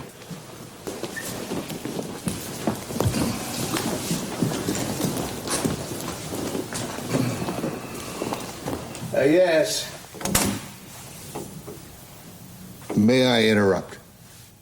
I'm finishing a memo. I need some sound advice. Not on a point of law, on a decent place to eat. Well, the Jockey Club is good. Chez Albert or Sans Souci. Try the Sans Souci first.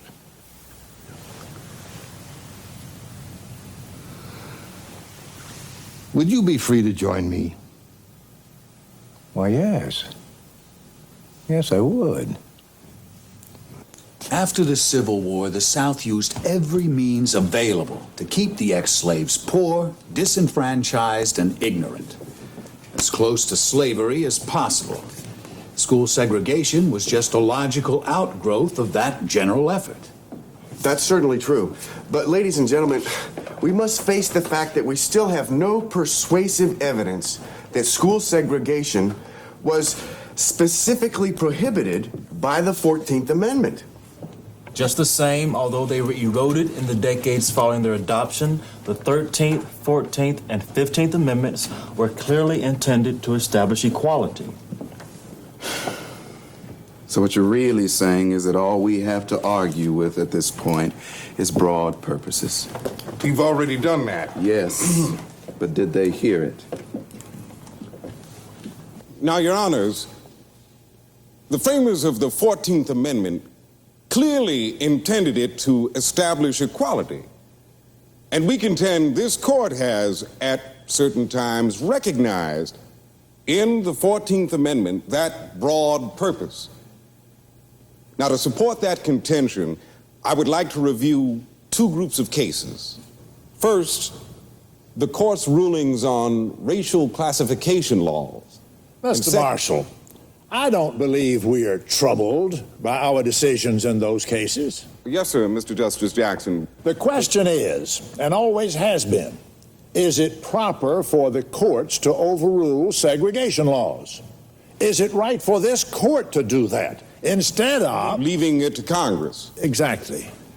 I don't want to see you waste your time.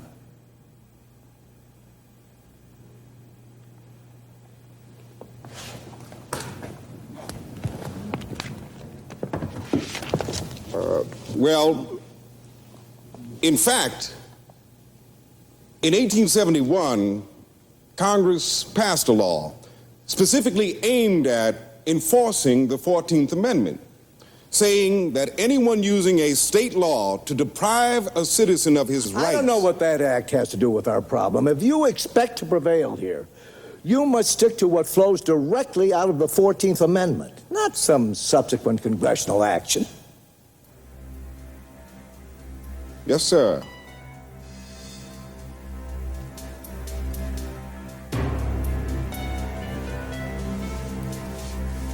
The only way my opponent can win here is to prove that the 14th Amendment had not been intended to cover schools. And they forfeited... Mr. Marshall, if you should prevail, before you finish, you must address this.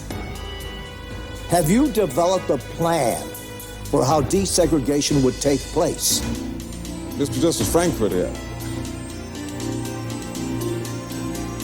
we cannot intelligently, that is, put forth a single plan that would fit all situations. Yes, but have you thought how much desegregation would be enough? Have you addressed the administrative problems? How much time would you allow for compliance? And who would you have to enforce it? Well, those questions would require a little time to work out, perhaps a number of months.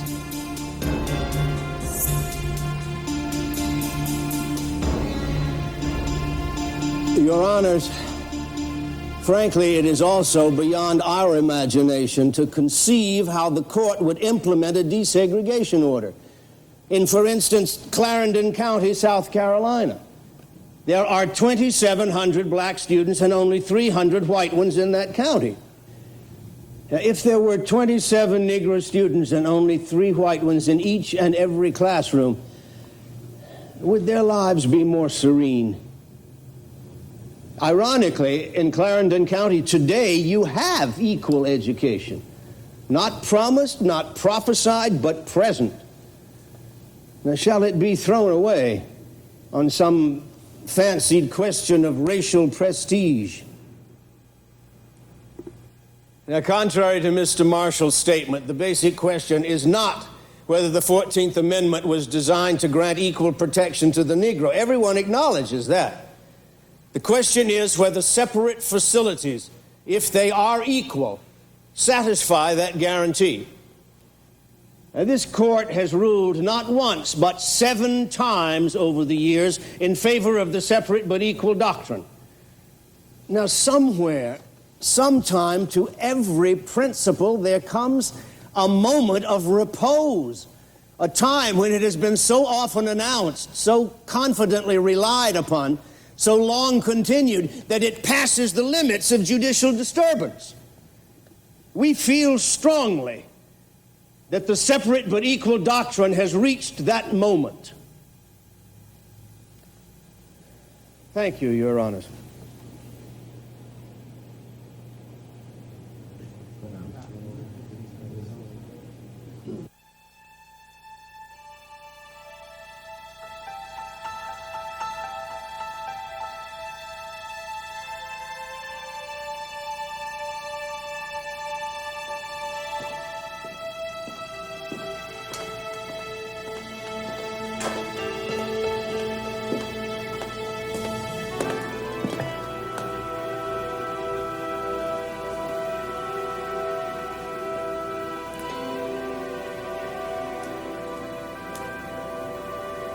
Charlie Houston would have booted me out of law school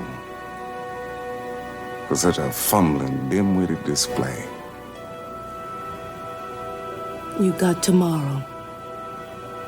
All the time you need. It's not how much time I need. They've had almost 200 years to figure it out. Hell, there isn't anything I can tell them that they don't already know.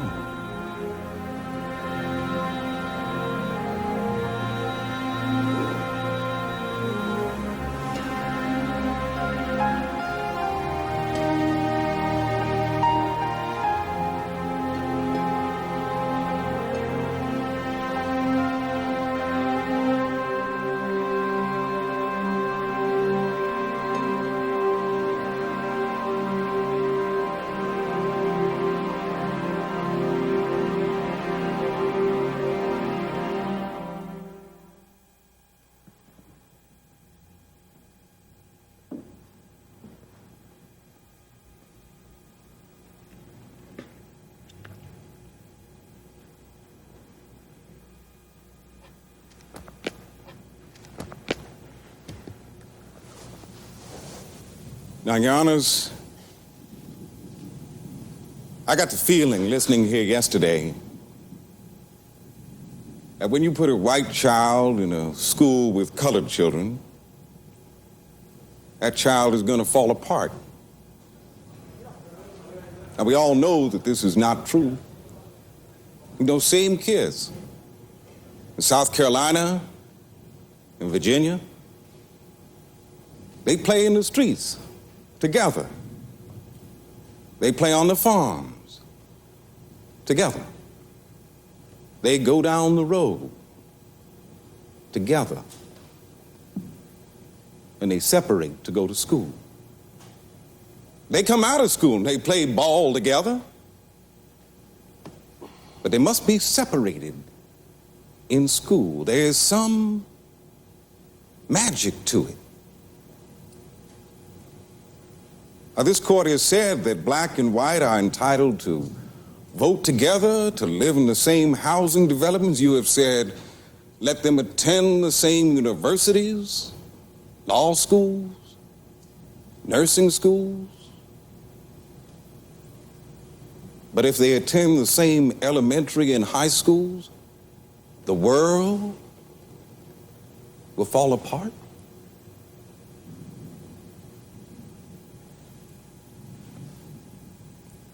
Yesterday, Mr. Davis said that he feared the only thing Negroes were after was prestige,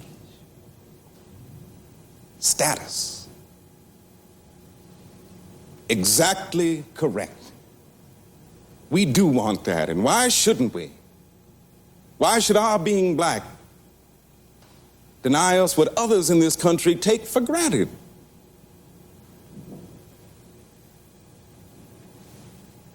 Your Honors, this country fought a tragic, bloody civil war over the question of our status, and not one, but 3 amendments to the Constitution were passed in the wake of that war to settle the question of our status once and for all. The 14th Amendment specifically promised equal status. It was the Negro Bill of Rights. What had been left out of our Constitution had finally been put in. Our otherwise extraordinary Constitution was finally complete. No longer would we be denied the right to be free, to take charge of our own lives, to become a proud and an aspiring people. Well, we all know that some states made a mockery of those sacred promises. And in 1896, the Supreme Court of the United States said, that's all right. The Plessy decision was and is a fraud, nothing more than a license to discriminate, to perpetuate the inequalities and injustices of slavery. And now is the time for this court to say that is not what our Constitution stands for. The only way this court can decide for the defendants is to say Negroes are inferior to all other human beings. Now, nobody will stand up in this court and urge that openly. But for a court in this country today to deny that enforced racial segregation is a badge of inferiority, why, they are shutting their eyes as judges to what they must surely know as men. If this court denies our appeal, that is the message you will be sending to us and to the world.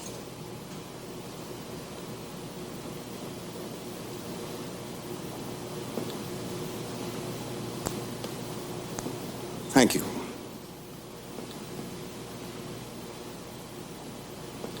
Thank you, Mr. Marshall.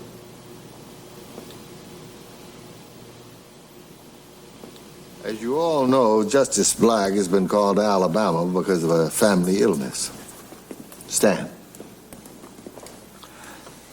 I believe the Constitution is a living document, and that equality for the Negro has not been achieved under the separate but equal amendment. But I'm still convinced it can be. The fact is, the Constitution says nothing either about education or segregation. Now, I have no doubt that segregation is painful to Negroes. But how do we do right by the Negro without undermining the integrity of this court? Precisely. Then there's the vexing problem of remedy, which would have to deal with the deep and possibly violent passion desegregation would be met with. I'm not ready to overturn. Well, with Hugo's vote, I count 4 to reverse, 1 to affirm, and 3 undecided. Like all of you, I have given this a great deal of thought. I have concluded that the only honest way that segregation can be sustained is to insist that the Negro is inherently inferior. And that is unthinkable. So I believe the time has come to end segregation in the public schools. Now, given the deep feelings about this issue, this court must not act in an inflammatory way, but act it must. And it is my fondest hope that we can find a way to speak as a united court in one clear voice. Brethren, I hope that I will have the benefit of your ideas and wisdom in this endeavor. So, it looks as if we're down to the question of remedy. How to enforce compliance. I know you can't separate the principle from the remedy. And a timetable is crucial. You can't expect people to change overnight. Of course. But you see, the problem is, once somebody has a right, he has it instantly. Nothing you could do about that. Well, I don't see how we can get around it. Felix, let me get to the point. I'm going to draft an opinion on these cases. I see. You know how important it is to bring this court together. You know 4 brethren will go with me simply because reversing Plessy is fair. I know I can't pull the others along unless they're convinced it's judicially viable. Of course. And they'll look for your assessment of that, Felix. I'm convinced at the heart of this matter is the problem you're fighting in your mind. Why not share some of it with us? A memo, you mean? I think it would help. And perhaps you could think creatively about the problem of timetable and framing a remedy. Let me know. All right.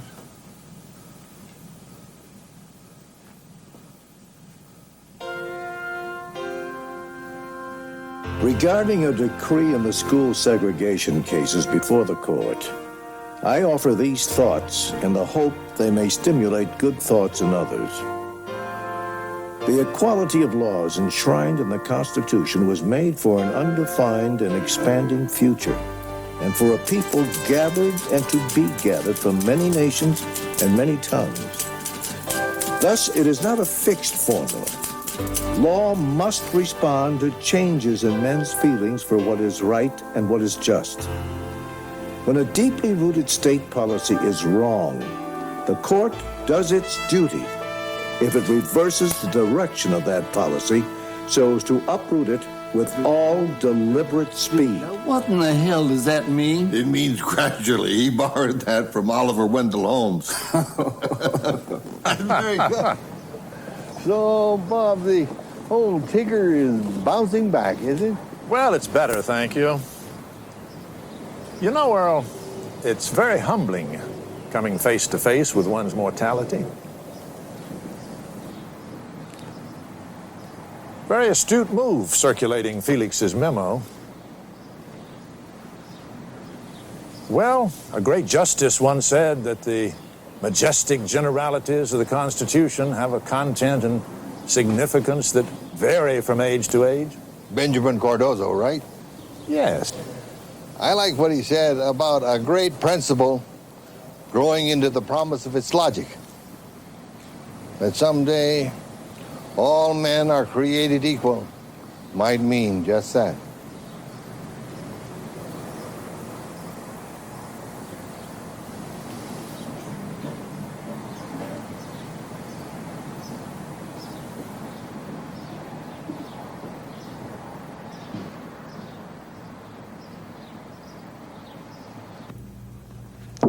Stan?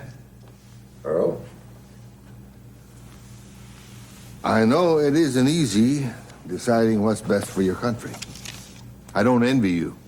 You're all alone on this one. I know. I wish you could come with us.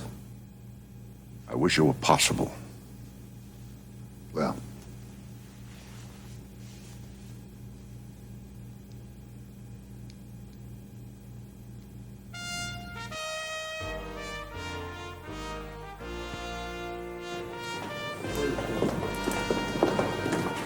The Honorable the Chief Justice and the Associate Justices of the Supreme Court of the United States. Oyez, oyez, oyez. All persons having business before the Honorable the Supreme Court of the United States are admonished to draw near and give their attention, for the court is now sitting.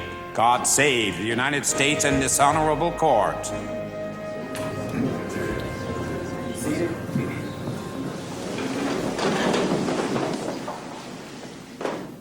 I have for announcement the judgment and opinion of the court in number 1, Oliver Brown versus the Board of Education of Topeka. We cannot turn the clock back to 1868, when the 14th Amendment was adopted, or even to 1896, when Plessy versus Ferguson was written. Today, education is perhaps the most important function of state and local governments.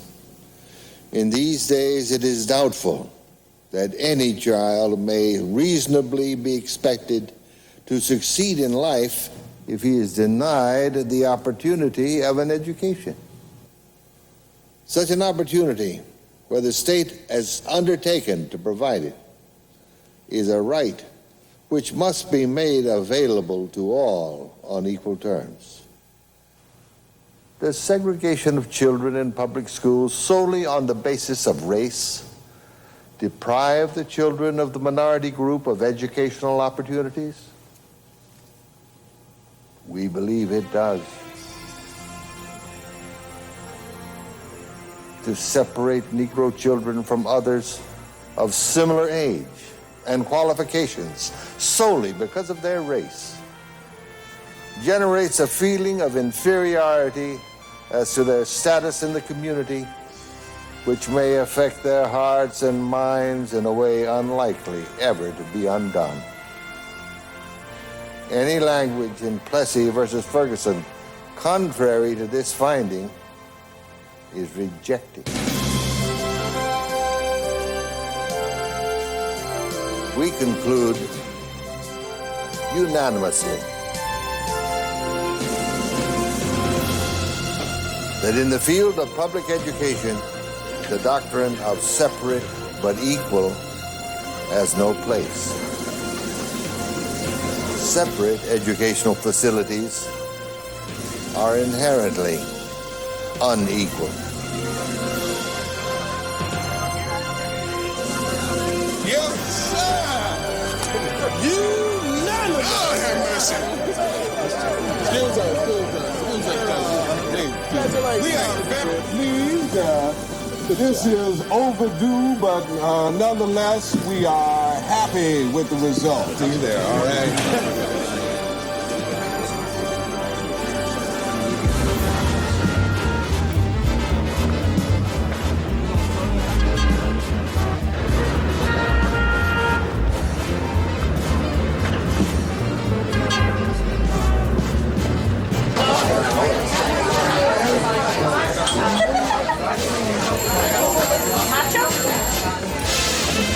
NAACP-LDF. Very funny. I would say very funny.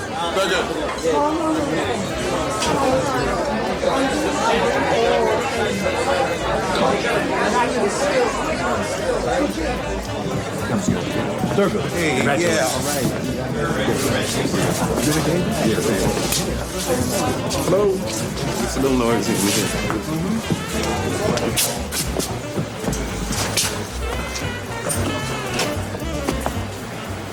Hello. Congratulations, Mr. Marshall. Thank you, Mr. Davis. You argued with skill and great passion, and obviously that carried the day. You must be very grateful. Grateful. No, sir, I'm happy. Very happy, but I'm not thanking anybody. Nobody gave us anything today. What we got is ours. By right. Simple justice. Well, Mr. Marshall, perhaps we'll meet again someday. Very gracious of you to call. Goodbye. Goodbye. What was that all about?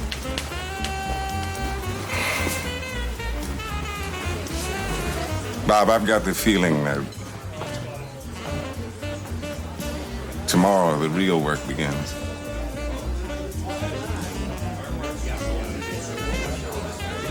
But tonight, I'm gonna have a couple. And then, I'm gonna have a couple more.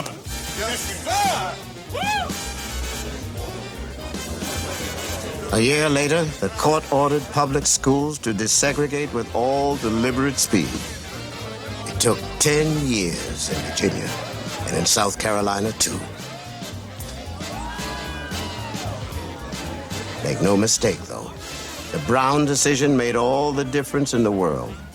For over 300 years, we had been either slaves or second-class citizens.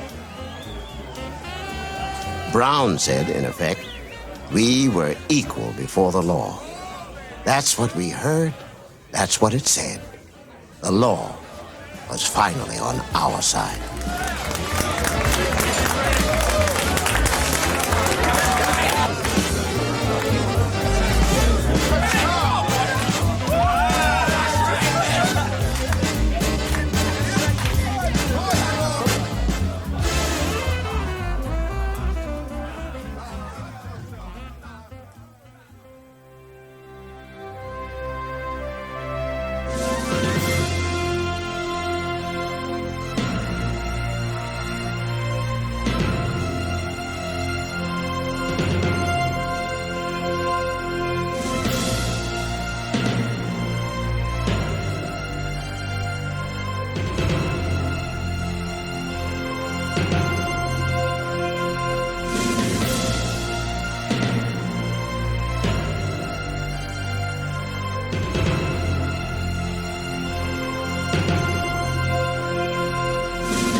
This is PBS.